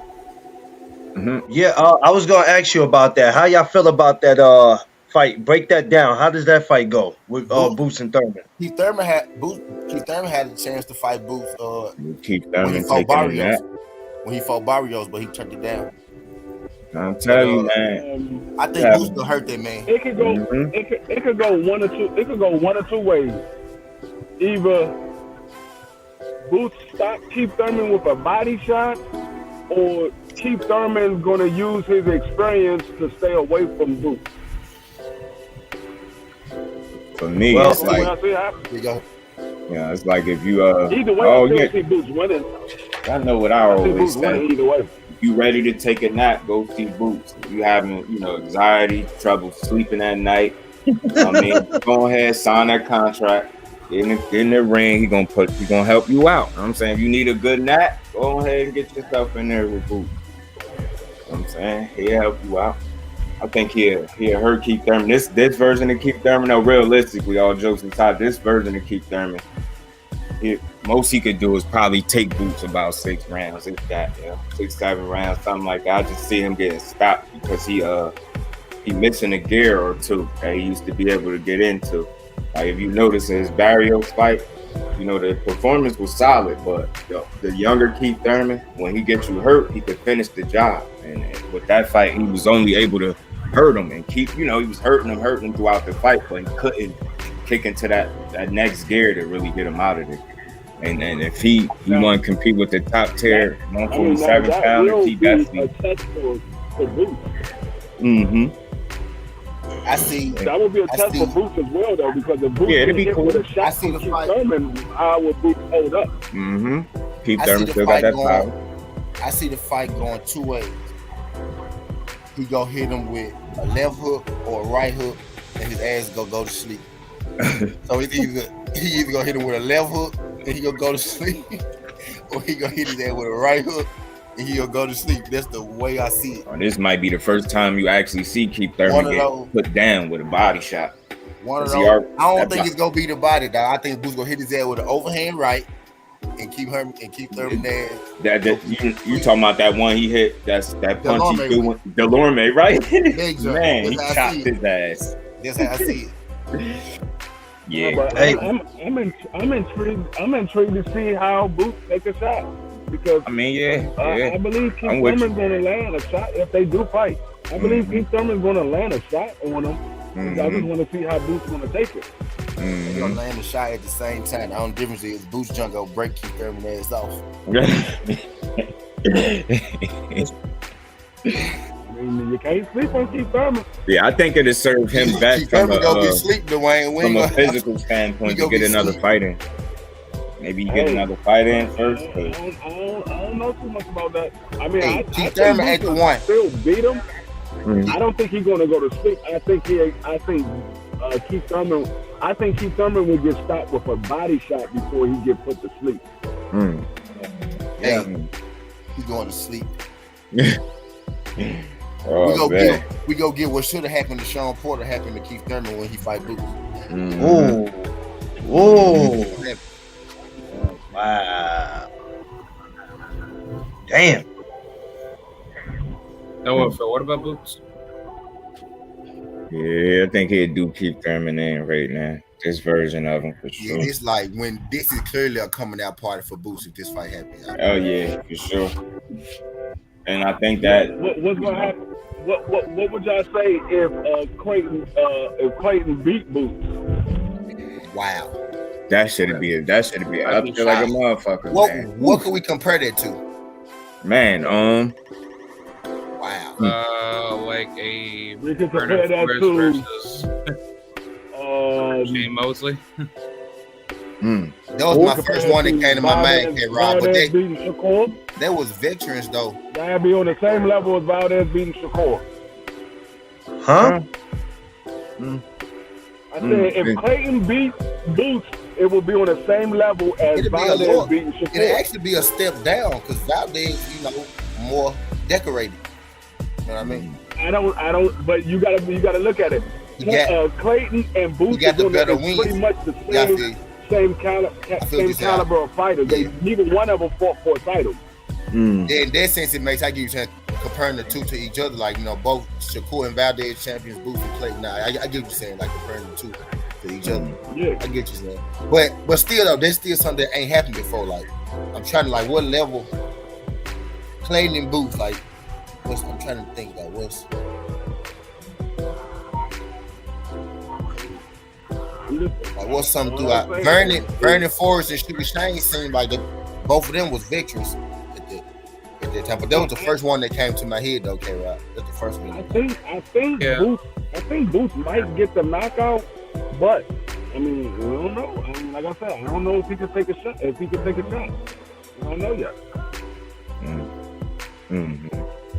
Yeah. I mean, that's always fair because we just ain't seen it. But I just think he'd be all right. Like, I think even the shots that he be getting hit with, because you let some people tell it, they'll tell you Boots get hit too much. And I'm not trying to say he getting hit on purpose, but that's usually when he's stalking you. You know what I'm saying? And he be walking through these dudes so far, man. Like, even the shots he been hit with that was clean. I think Lipinets had caught him with a clean shot. Clean, but on it's the just smaller like, scale, that'd be like Tyson versus Douglas. He rolled with the Lipinets. Mhm. He did. It wasn't like plain. He rolled. I'm trying to think who else was they trying to say was touching Boots, because they always trying to say he get hit too much. I just disagree with that. Now Lipinets hit his ass square in the face of free time. I could have thought he did last some cleans. Did in the middle of his He face. did. And he ain't moved though. But Boots ate that shit. Man, he just walked through that man, yeah. Oh man, that shit gonna be exciting, man. Delorme hit his ass with a clean shot too. Mm-hmm. Nigga, them folk hit Boots ass. When Lipinets might have been trying to run. He was on Lipinet's ass, man. Get out the way. And the crazy part is you could hear all them punches, man. He was punching hard. It was no crowd either. Remember, he was hitting that boy hard as hell. I'm like, God damn. About to punch a hole through Lipinets, man. It'd be like Tyson versus Buster Douglas, fool, because like Tyson looked undestructible and shit, Boots looked undestructible and shit, then he take a loss, some shit like that. That's probably the close thing I can think of, like not on the bigger scale, you know, Tyson was that nigga, he was the biggest dude in the world, the biggest athlete in the world at that time. You know what I mean? But as far as like a fear factor thing, like people scared of Boots, you know, that's the feel around it. Yeah, they don't be wanting that smoke. Yeah, I don't so want that shit. I maybe some shit like that, maybe. That's a hard one though. I feel like when he do get tested, I feel like he's gonna bring the best out of him. Like, that's why I want to see. The better the opponent, the better the fight we gonna get. I believe that. Win, lose, or draw. Like, I think the better his opponent, the better the fight. Yeah, I believe he'll rise up. You know what I'm saying? I mean, he got that shit in him. You know what I'm saying? He a gym rat, and then he dedicated to the sport of boxing, man. So I think, you know what I'm saying, the better his opponent, he just gonna continue to turn up. That's all we want to see it. You don't gotta ask where Boots at. You already know he in that gym. And the fact that he ain't attention whore. He ain't worried about the money. He really trained, beat your ass, and go back to training. Like his mentality right now. I think that's where he kind of got a leg up on people too, and I think that make him even more dangerous for him to be locked in the way he is. Like that shit, he gonna be hard to beat, man. Hey, I think I got a feeling Earl gonna bring that boy in for to his camp for Bud. That'd be fun. That'd be fun. He's not gonna do that. That'd be fun. It doesn't make sense for it doesn't make sense for Earl to do that. Yeah, that's somebody that's in the same division and is moving up to fight Earl. Earl's not gonna give him a chance what he has. It doesn't make any sense for him to do that. I mean, I get that point too. But shit, if they do fight, it won't be to at least 154 anyway, and we don't know when they gonna fight. You know what I'm saying? 54. We don't know when they gonna fight, bro. You know what I'm saying? It might be 5 years down the road. You know what I mean? Wait, who we talking about? Boots is not at that point where he's a fun part. You know? He's not at that point. Nah, but shit, to get you good looks, shit, nigga. I'm just saying, you know, people dying to get that work with EJ, bro. Why would he? No, I get what you're saying. Like, why would he get it? He could be a future opponent. You know what I'm saying? But it's happened in the past. But yeah, I mean, I understand both points. You know what I mean? I get it. The only hurt help shit. Who's for what's the difference? But don't switch back and forth from Southpaw to Orthodox. No way. I mean, I get it. I mean, I'm just saying because shit, for this fight, I mean, niggas gonna want the best possible work they can get. You know what I'm saying? But I'm not saying it could happen. Yeah, maybe this something that I would want to happen. Let's do it like that.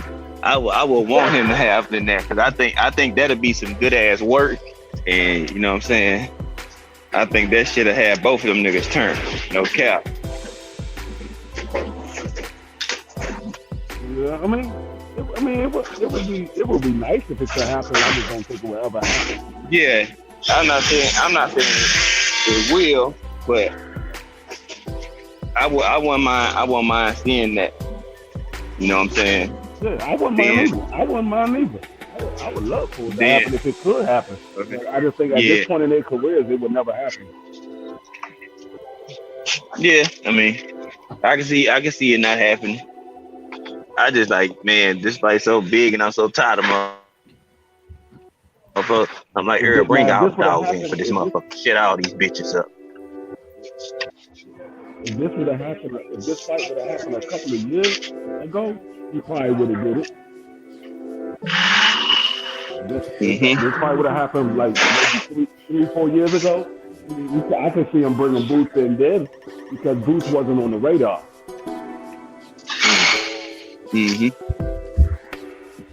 It's funny how Bosey be saying That would have been a perfect sparring part to bring in would be Boots.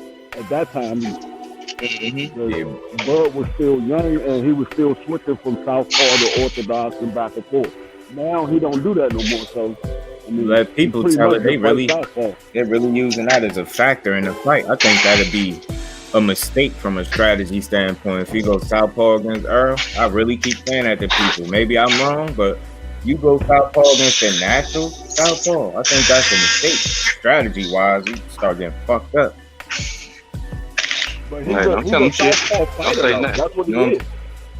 Yeah, and you know what else is funny? They got him listed as a southpaw now. Oh, that's he used to be the orthodox. You know what I'm saying? Yeah, he is. But the thing is, he is a southpaw fighter. He was just able to fight at orthodox. But he was, if you paid attention to him when he fight more comfortable at southpaw than he do orthodox. He was just able to fight. He get it right off. But he fight more comfortable at southpaw. I mean, because for me, like when I first noticed him doing it like that, when I first started noticing it, he was still at 140, and he had switched southpaw. And I remember one of those fights. Forget who was calling the fight, but they was like saying like they don't think he should have went southpaw. They don't agree with this tactic or something they said. And I remember him getting touched a little more until he adjusted while he was in southpaw, and then he just took over from there. So it was like you ain't gonna have that luxury against, you know what I mean, Earl. You go switch southpaw, you get what I'm saying? You go switch southpaw, and then you gotta kind of, you know what I mean, get your shit going. You could put yourself in a situation with him. With him being the best of the best when it comes to southpaw. I think, but the thing is, when he was doing it early in his career, he was getting touched up. I think he was switching at the wrong time. He was switching with the wrong people at the wrong time. Because you might have been switching on a southpaw to fight southpaw, and you might have got touched up a little bit more because you're not used to fighting southpaws. And I mean, it is what it is. Southpaws don't like fighting southpaws. That shit gonna be interesting, man. Y'all think he goes southpaw? Y'all think he start the fight that way, or he start orthodox and then switch at some point? I think orthodox and then switch. That's what he always do. I just swear, man. I feel like if he do that, I mean, I think it's advantage Earl is what I'm saying. I think once he do that, I think his best bet is to stay orthodox and do what he do. You know what I'm saying? Yeah, did you see what Earl just did to an orthodox fighter? yeah. But I think that's his. He's right, man. I am not standing no orthodox. He just fucked up Ugas' ass. Nah, yeah, I get it, but I guess I ain't seen him do that to no southpaw. I guess I'm saying like he's more natural at it. You know what I'm saying? So it's like I don't see you outdoing him at what he do best. I feel like you're gonna put yourself at a disadvantage, even though you can switch. But I feel like it's worked because of the level of opposition you've been in there with. Whereas you getting in there with the top tier southpaw. So it's like you can put yourself at a disadvantage. I believe. I think so. I think he better off trying to figure it out. Then again, I mean, we talking about Bud now, so he might think he's the top tier southpaw. I think that'd get him in trouble too. Against a natural southpaw, I think that's go get him in trouble. And that's where I'm going with it. The natural southpaw versus the guy that just can do it. You know what I'm saying? I feel like you treat Earl like he one of them other dudes and you switch. Man. Because I forget, I could go back down the record. I could forget what fight that was who did that, and they didn't agree with it until he started fucking dude up, though. I can't remember that opponent. I know what fight you're talking about. Word. I really used to watch this dude, and then Jordan, I remember when he used his legs more at 40 and 35. He just was. He was a more, you know what I mean, shifty dude. Robert Garcia already told Bud, he said, don't underestimate Earl. Don't make the same mistake we made, thinking y'all gonna go in there and do one thing and it's gonna happen. Like Earl just look like it's easy, but then when you get in there, it's a whole different story. Mm-hmm. And I think Bluebird said it last night. He said that analogy that Earl used with Tim Duncan was a perfect analogy. It was. Because Tim Duncan, you don't see nothing flashy about Tim Duncan, but then next thing you know, you look at the stat sheet and you see Tim Duncan got 30 points, 15 rebounds, 2 blocks, like 5 or 6 assists. No like, flash, no flare. Do this? Yep. No flash, no flare, just results, yo. Yeah, you be sitting there like, damn, when the fuck did this happen? And that same thing with Earl. You look at Earl, you don't see nothing flashy, but then next thing you know, you land on your back. Come on, damn, how the fuck this happened? It's like by the time you realize that it's too late and you in front of him and you realize he doing everything at a high level, and you like, well, damn, this shit a little different than what it looked like from outside. By the time you realize he been on your ass for 7 rounds, he been on your ass for 7 rounds. And now you noticing you're breathing a little different, and your vision a little fucked up. And then you look up in round 9, and he's still on your ass, and you tired as hell. He's still going, and then you forced to answer some questions like, should you have took this? But then you realize your forehead stinking because your eyebrow. You know what I'm saying?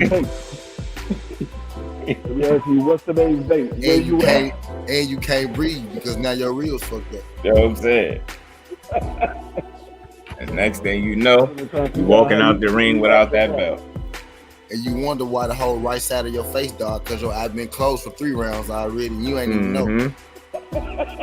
Yeah, he said you look up and this dude that landed 192 power punches. Oh, that's another stat too, yo.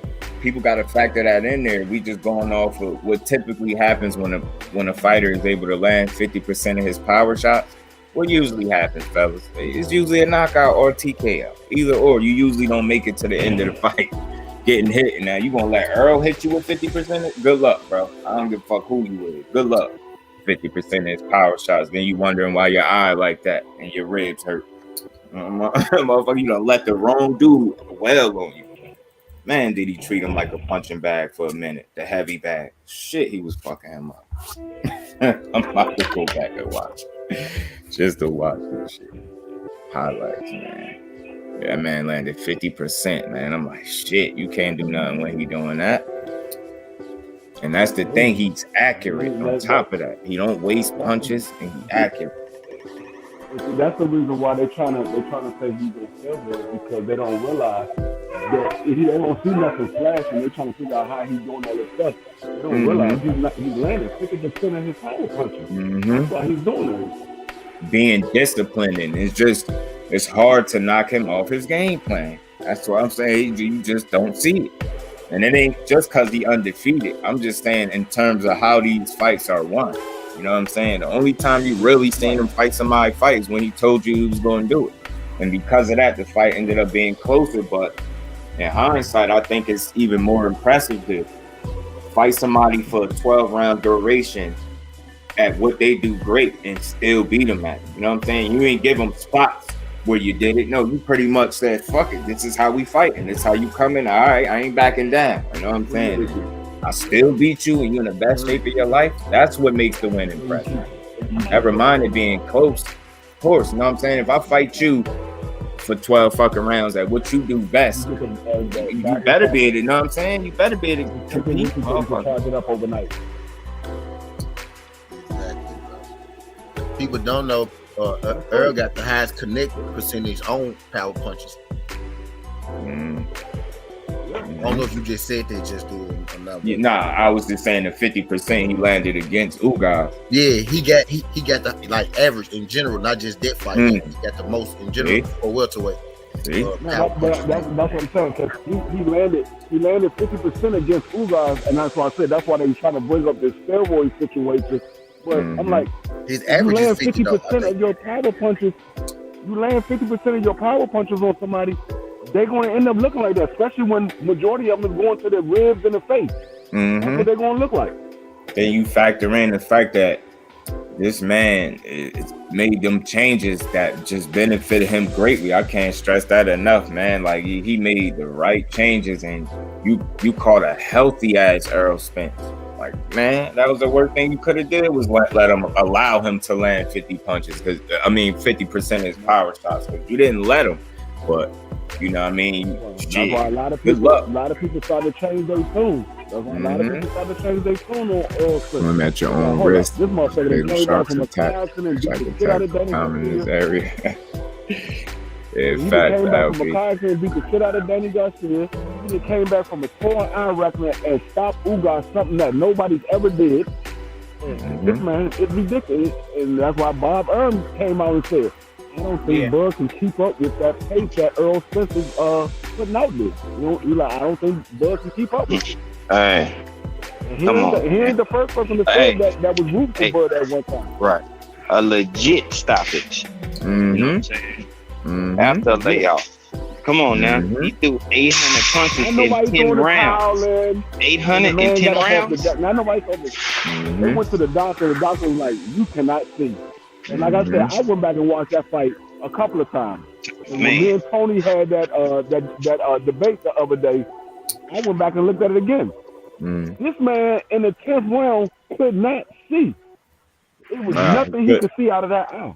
Nah, hell no. He threw 800 punches in 10 rounds, bro. Over 800 punches in 10 rounds, my nigga. Yo, that the referee saved that man. That's what they need to be saying. Because with us knowing that the eye bled as long as it did, a couple more rounds of that, man, he would have lost that fucking eye. You get what I'm saying? That's like 80 punches per round. That's He was crazy. keeping up with that pace at 147. And if I'm not keeping up with that mistaken, pace at 147. Bud is at like what, 40 something, 47 punches a round, something like that? No, 40 is his high. 40? Like 40, 42, some 40 shit. is his high. You know what I'm saying? Yeah, that's his time. That's his And time all I'm output saying, in one round. I ain't saying he can't do it, but what I am saying, just to be real, He gonna die out. To the people that's banking on him to do that, you're banking on him to do something you haven't seen him do. If we just being real, I'm not saying he can't do it, but remember, you're asking him to do something you never seen him do. Never seen him do that. No, I'm gonna take it one step further.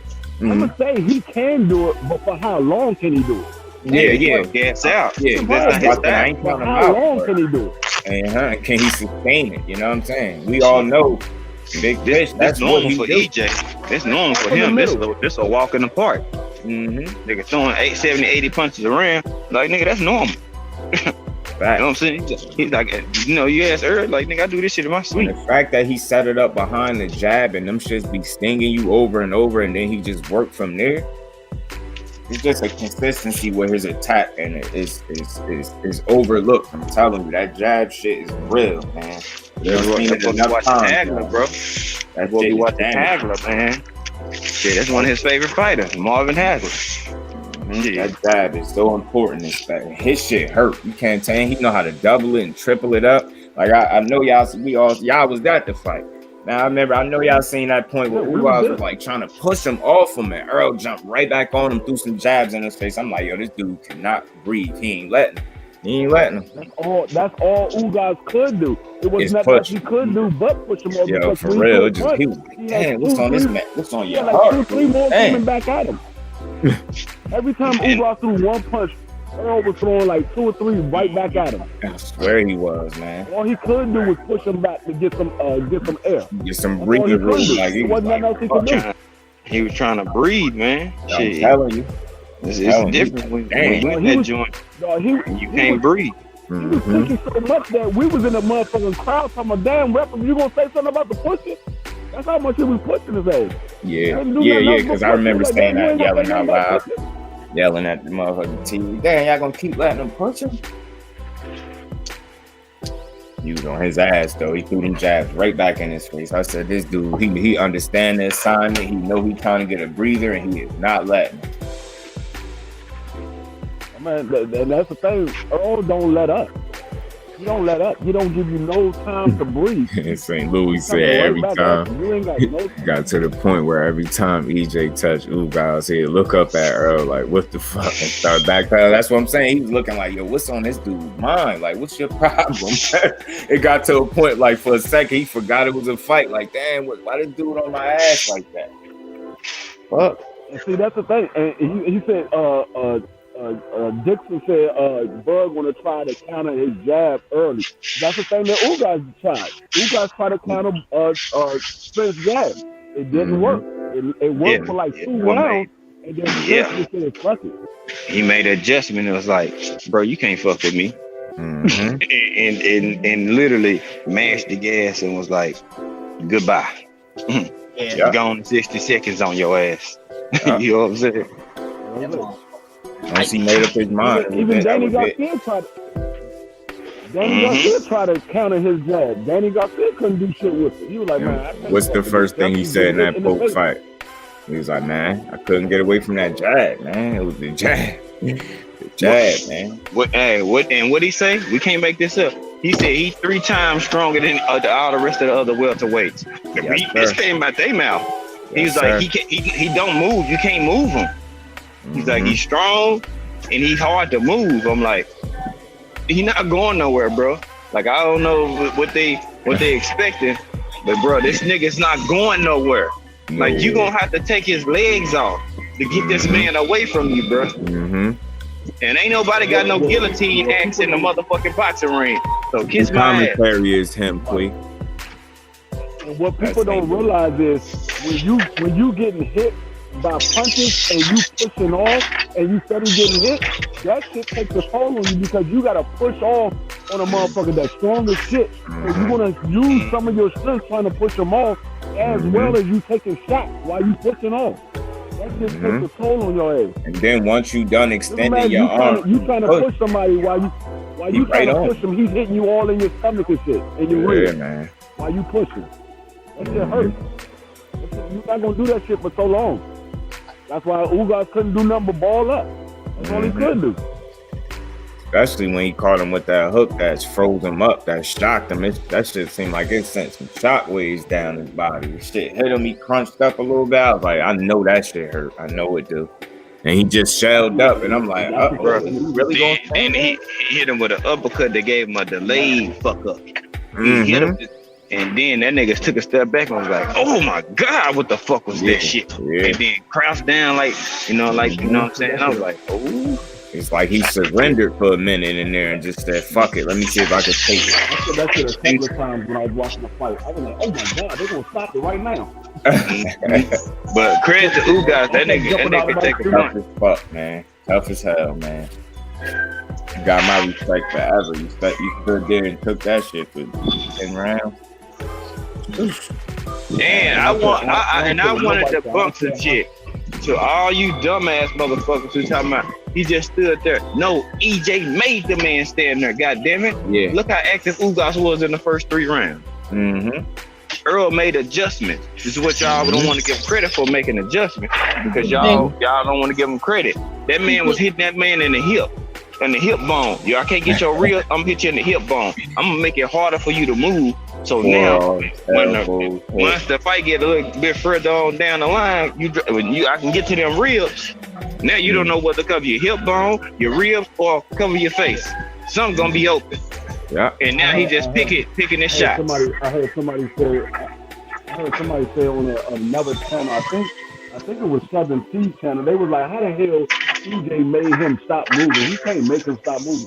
No, when your ass get hit in your hip bone, your ass ain't trying to move. You took the air out that man. You're not trying to move. And I play football. I got hit in my hip. That shit hurt. You don't want to move. You want to stand right there. You're like, "Man, I'm not trying to move at all." That shit hurt. Yeah, that shit hurt. It's a good shot in your hip. Man, you ain't trying to move nowhere. You don't want to move no side of that side of your body. Creeper style. Because you got to think about it. Just think about it. Your muscle, your limbs are extended in your stance. So it's not being braced like that. You on your fight stance and you getting hit in your hip bone in your orthodox fight stance. You much rather want to be kind of absorb it and brace that shit.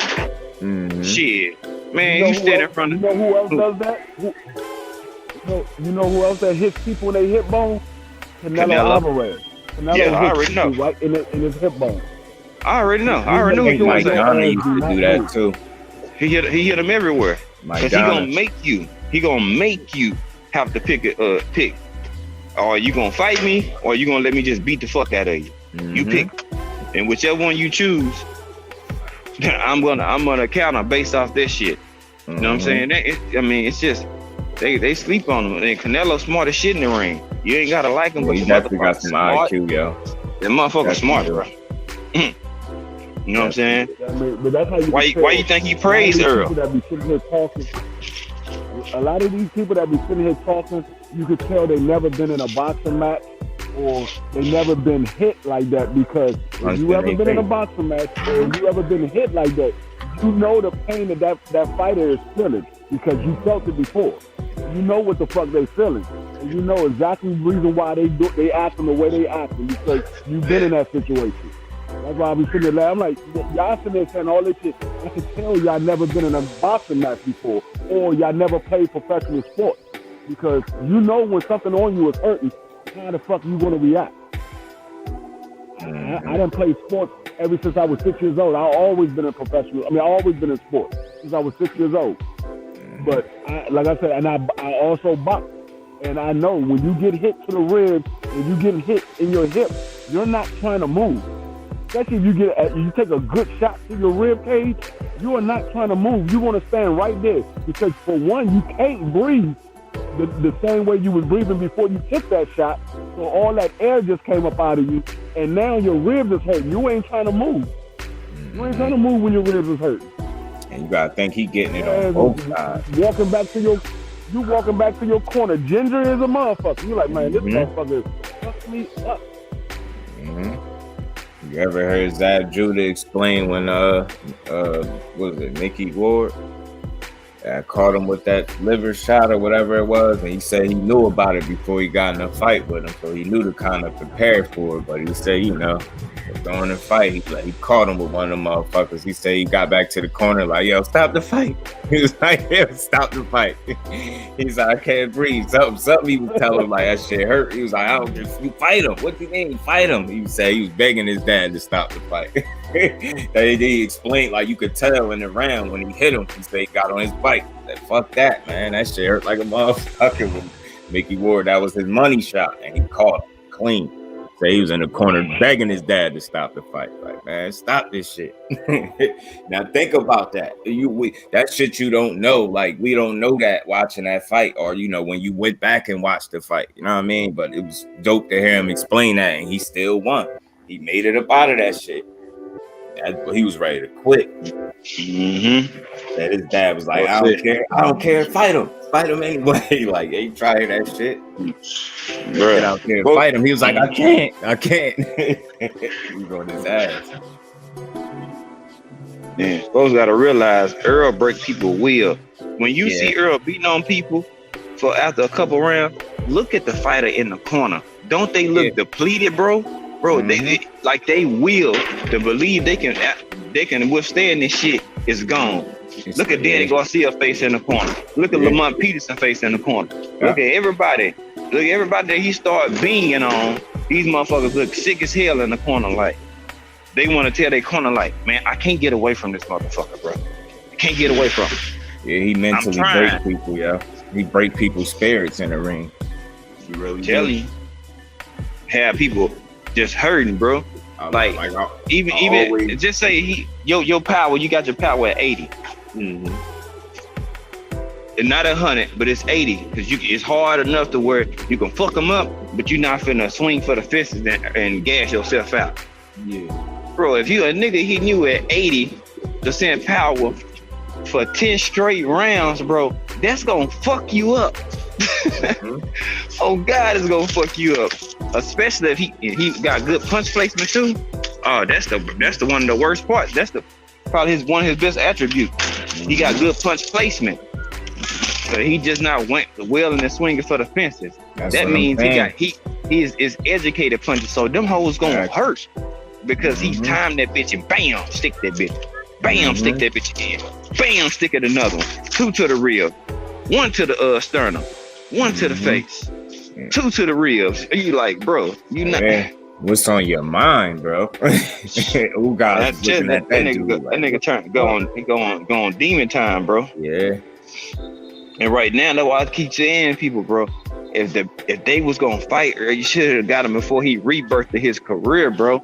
I don't see nobody beating him at 147 right now, bro. Nipsey, he looked like that after laying off. Man, say, look here. I guarantee you that nigga sharp as fuck right now. Whatever his timing that he had off, he got that shit back already. He got that shit back. Good luck. Good luck beating it. Good luck, bro. Telling y'all that. Good. Louis, I seen that too. That interview, he said EJ know the biggest secret in boxing. People don't want to fight. Errol like to fight. He hit you anywhere. Your neck, your collarbone, your chest, your hips. Nah, that's fat. That's what I'm saying. And that shit just it got some type of shock value. It shut you down and sit you in place so he could do more work. It's like you gotta make up your mind what you gonna block. Them hips that's stiffening up, the ribs that's aching, the eye that's, you know what I mean, fucking numb. Like what you gonna do? Like you take your boy. I'm gonna tell you the difference between Earl Spence and all of the guys that's fighting right now. Earl Spence is an old school fighter. Exactly. He learned from an old school. He fights like old school fighters. He knows where to use his punches at. He don't just throw unnecessary punches. All his punches are calculated. He's like, yeah, I'm hitting him on his hip. That shit ain't doing nothing right now, but in a couple of rounds, he ain't gonna be able to move, and I'm gonna be able to see off on his ass. I'm hitting him in the ribs. It ain't doing nothing right now, but pretty soon he ain't gonna be able to breathe. Tactical. A tactician is in there, bro. Tyrese, you know what I'm saying? Syria, what it do, my guy? Yeah. Yeah, and then not only that, man, Earl, man, he does so much little shit that people overlook. He is excellent at fucking gaining leverage. Oh my God, bro. This nigga can get leverage on anybody out of any position. And you be like, and he always in position to punch. Plus he got good range and distance. And he know how to control the leverage. Oh man, bro. Nigga put his head in your chest and push forward like he's trying to get through the goal line. And why you distracting on his head, being put in your chest, he banging on your ribs, killing your ribs. They want to see him in there with boots.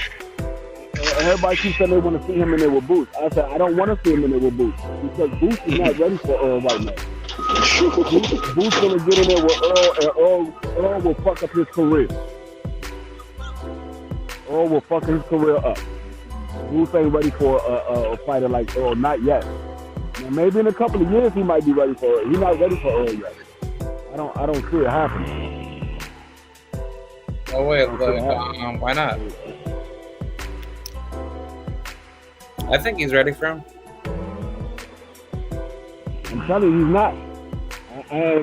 Because the style that Earl uses is the same style that Antoine used to beat Boots 3 times in the amateurs.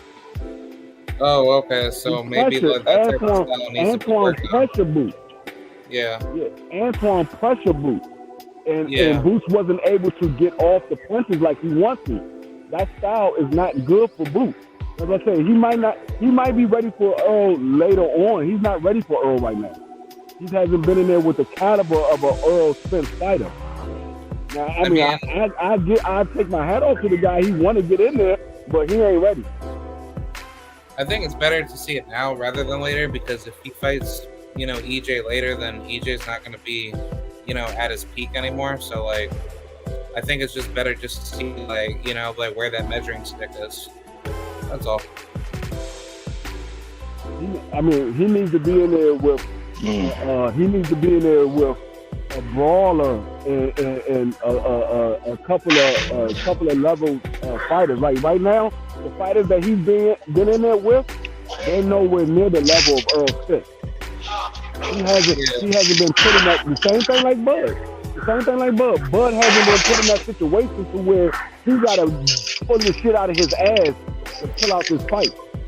Bud hasn't been in that situation. Earl's been in that situation. Earl's been in fights where he had to dig down and change up his game plan.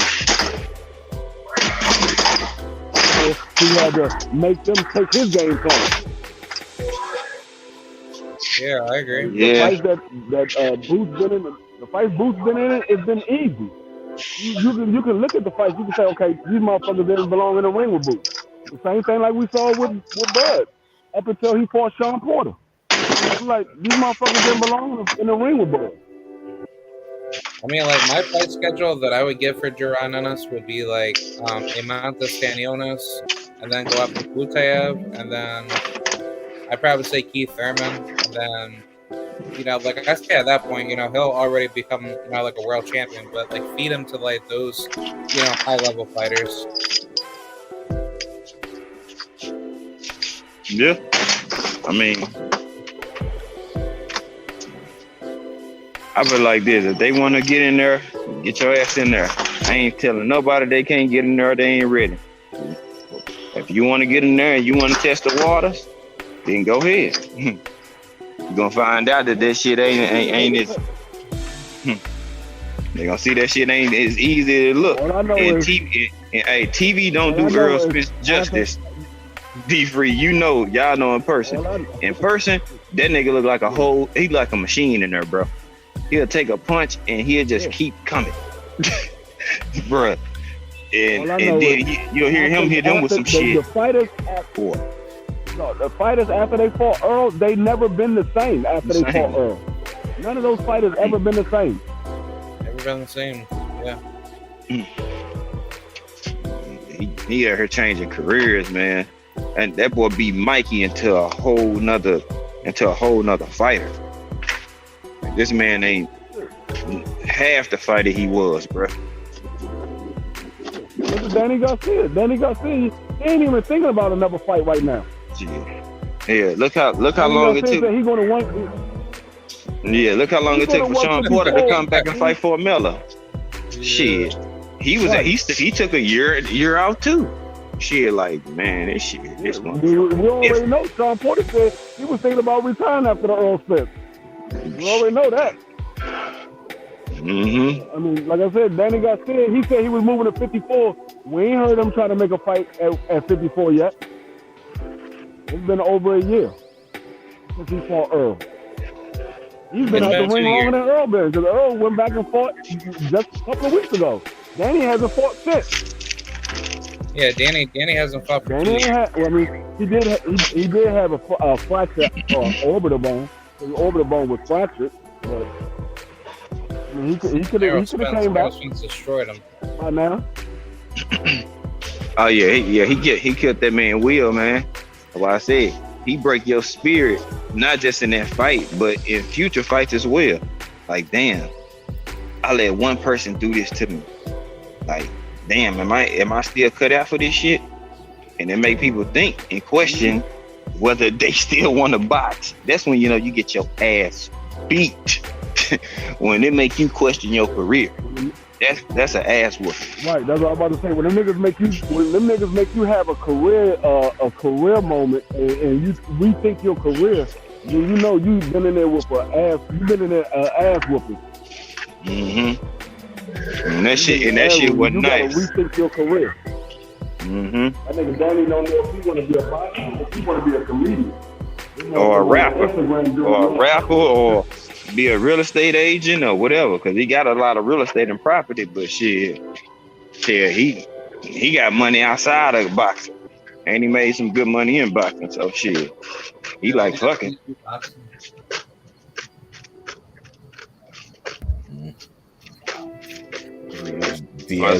think two-tone suits on that, you know what I'm saying?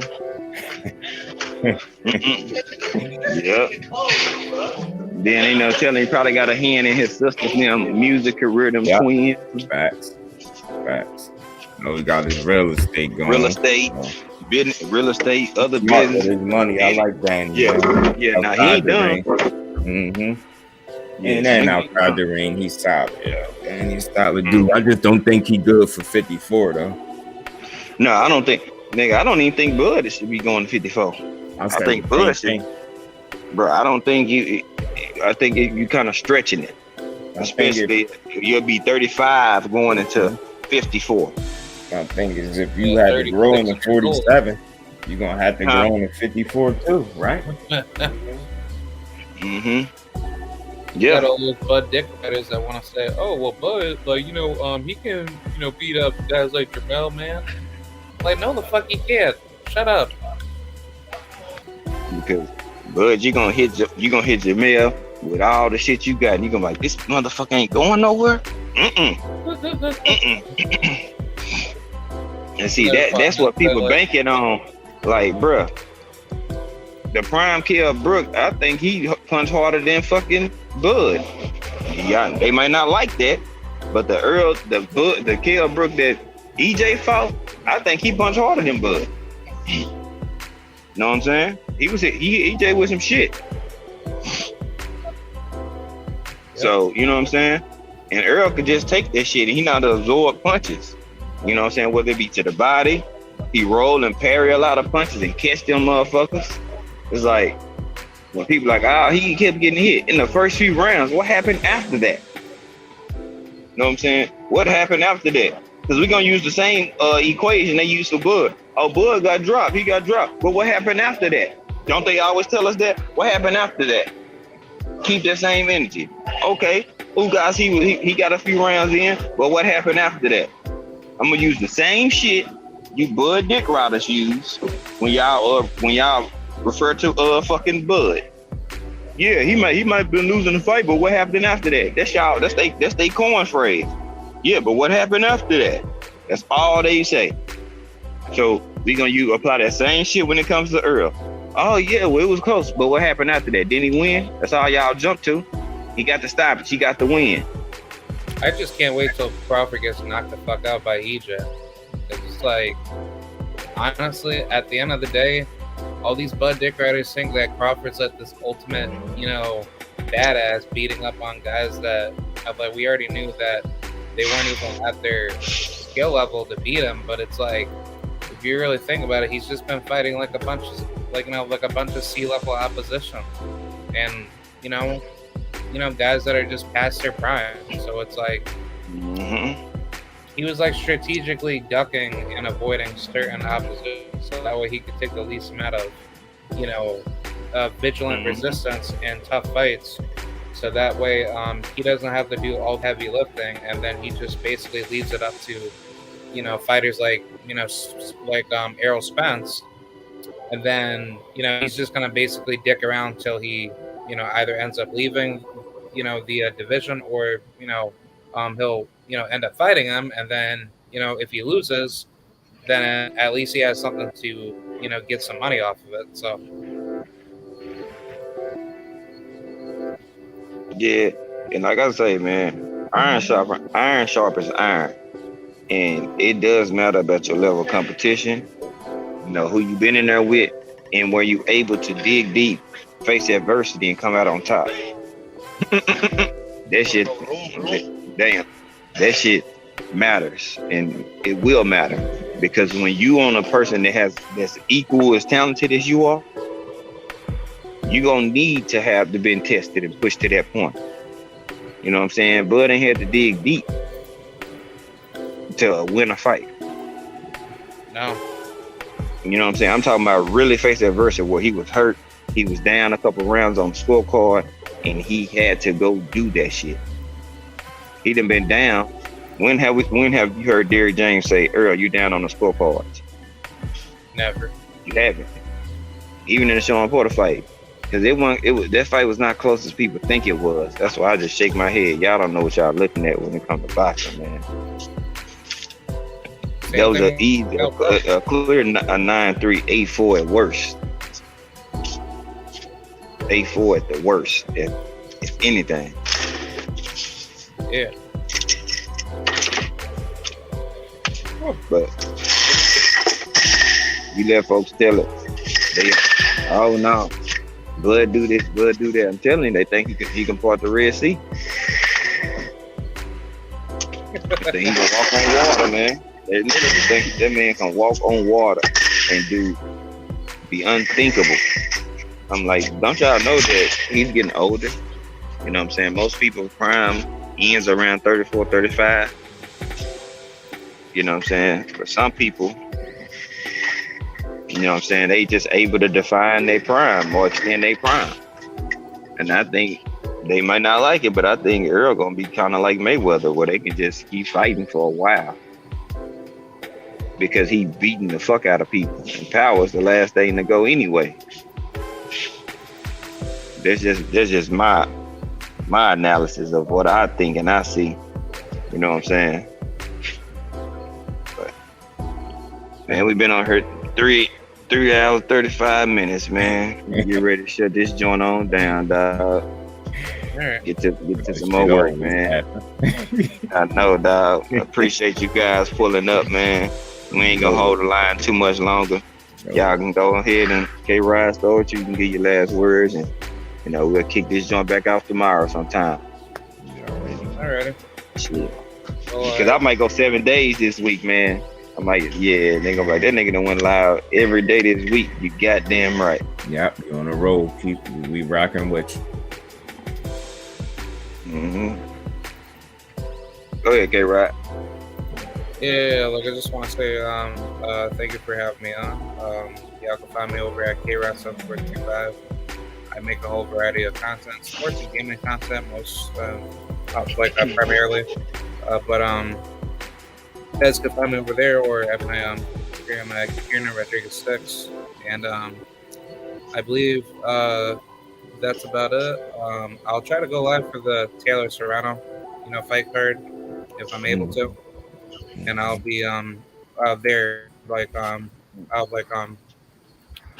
I'll be there watching the fight for my birthday. So thank you very much. Hey, K-Rod, since they don't have a big screen like AT&T Stadium, just don't show the big screen because it's like watching TV. They will pop your ass. I had to learn that myself. As long as you just showing the fight, don't show like a big screen, like live. And if you got like a video you made, that's different. But if it's live and you doing it, they look at like you still in fights and illegal streaming, and they will get your ass. I've seen channels like Box Talk actually, post like actual fights of like, in person. But I mean, like, I'll just record it and then I can upload it. Yeah, but I'll try that. Yeah, anyways, thank you. Oh, no problem, K-Rod. Anytime, my man. T, you still there? Unless T done went live or he on a store run or something. His ass. Go ahead, Just. I don't know if Crush still in the building. I know he's still here, but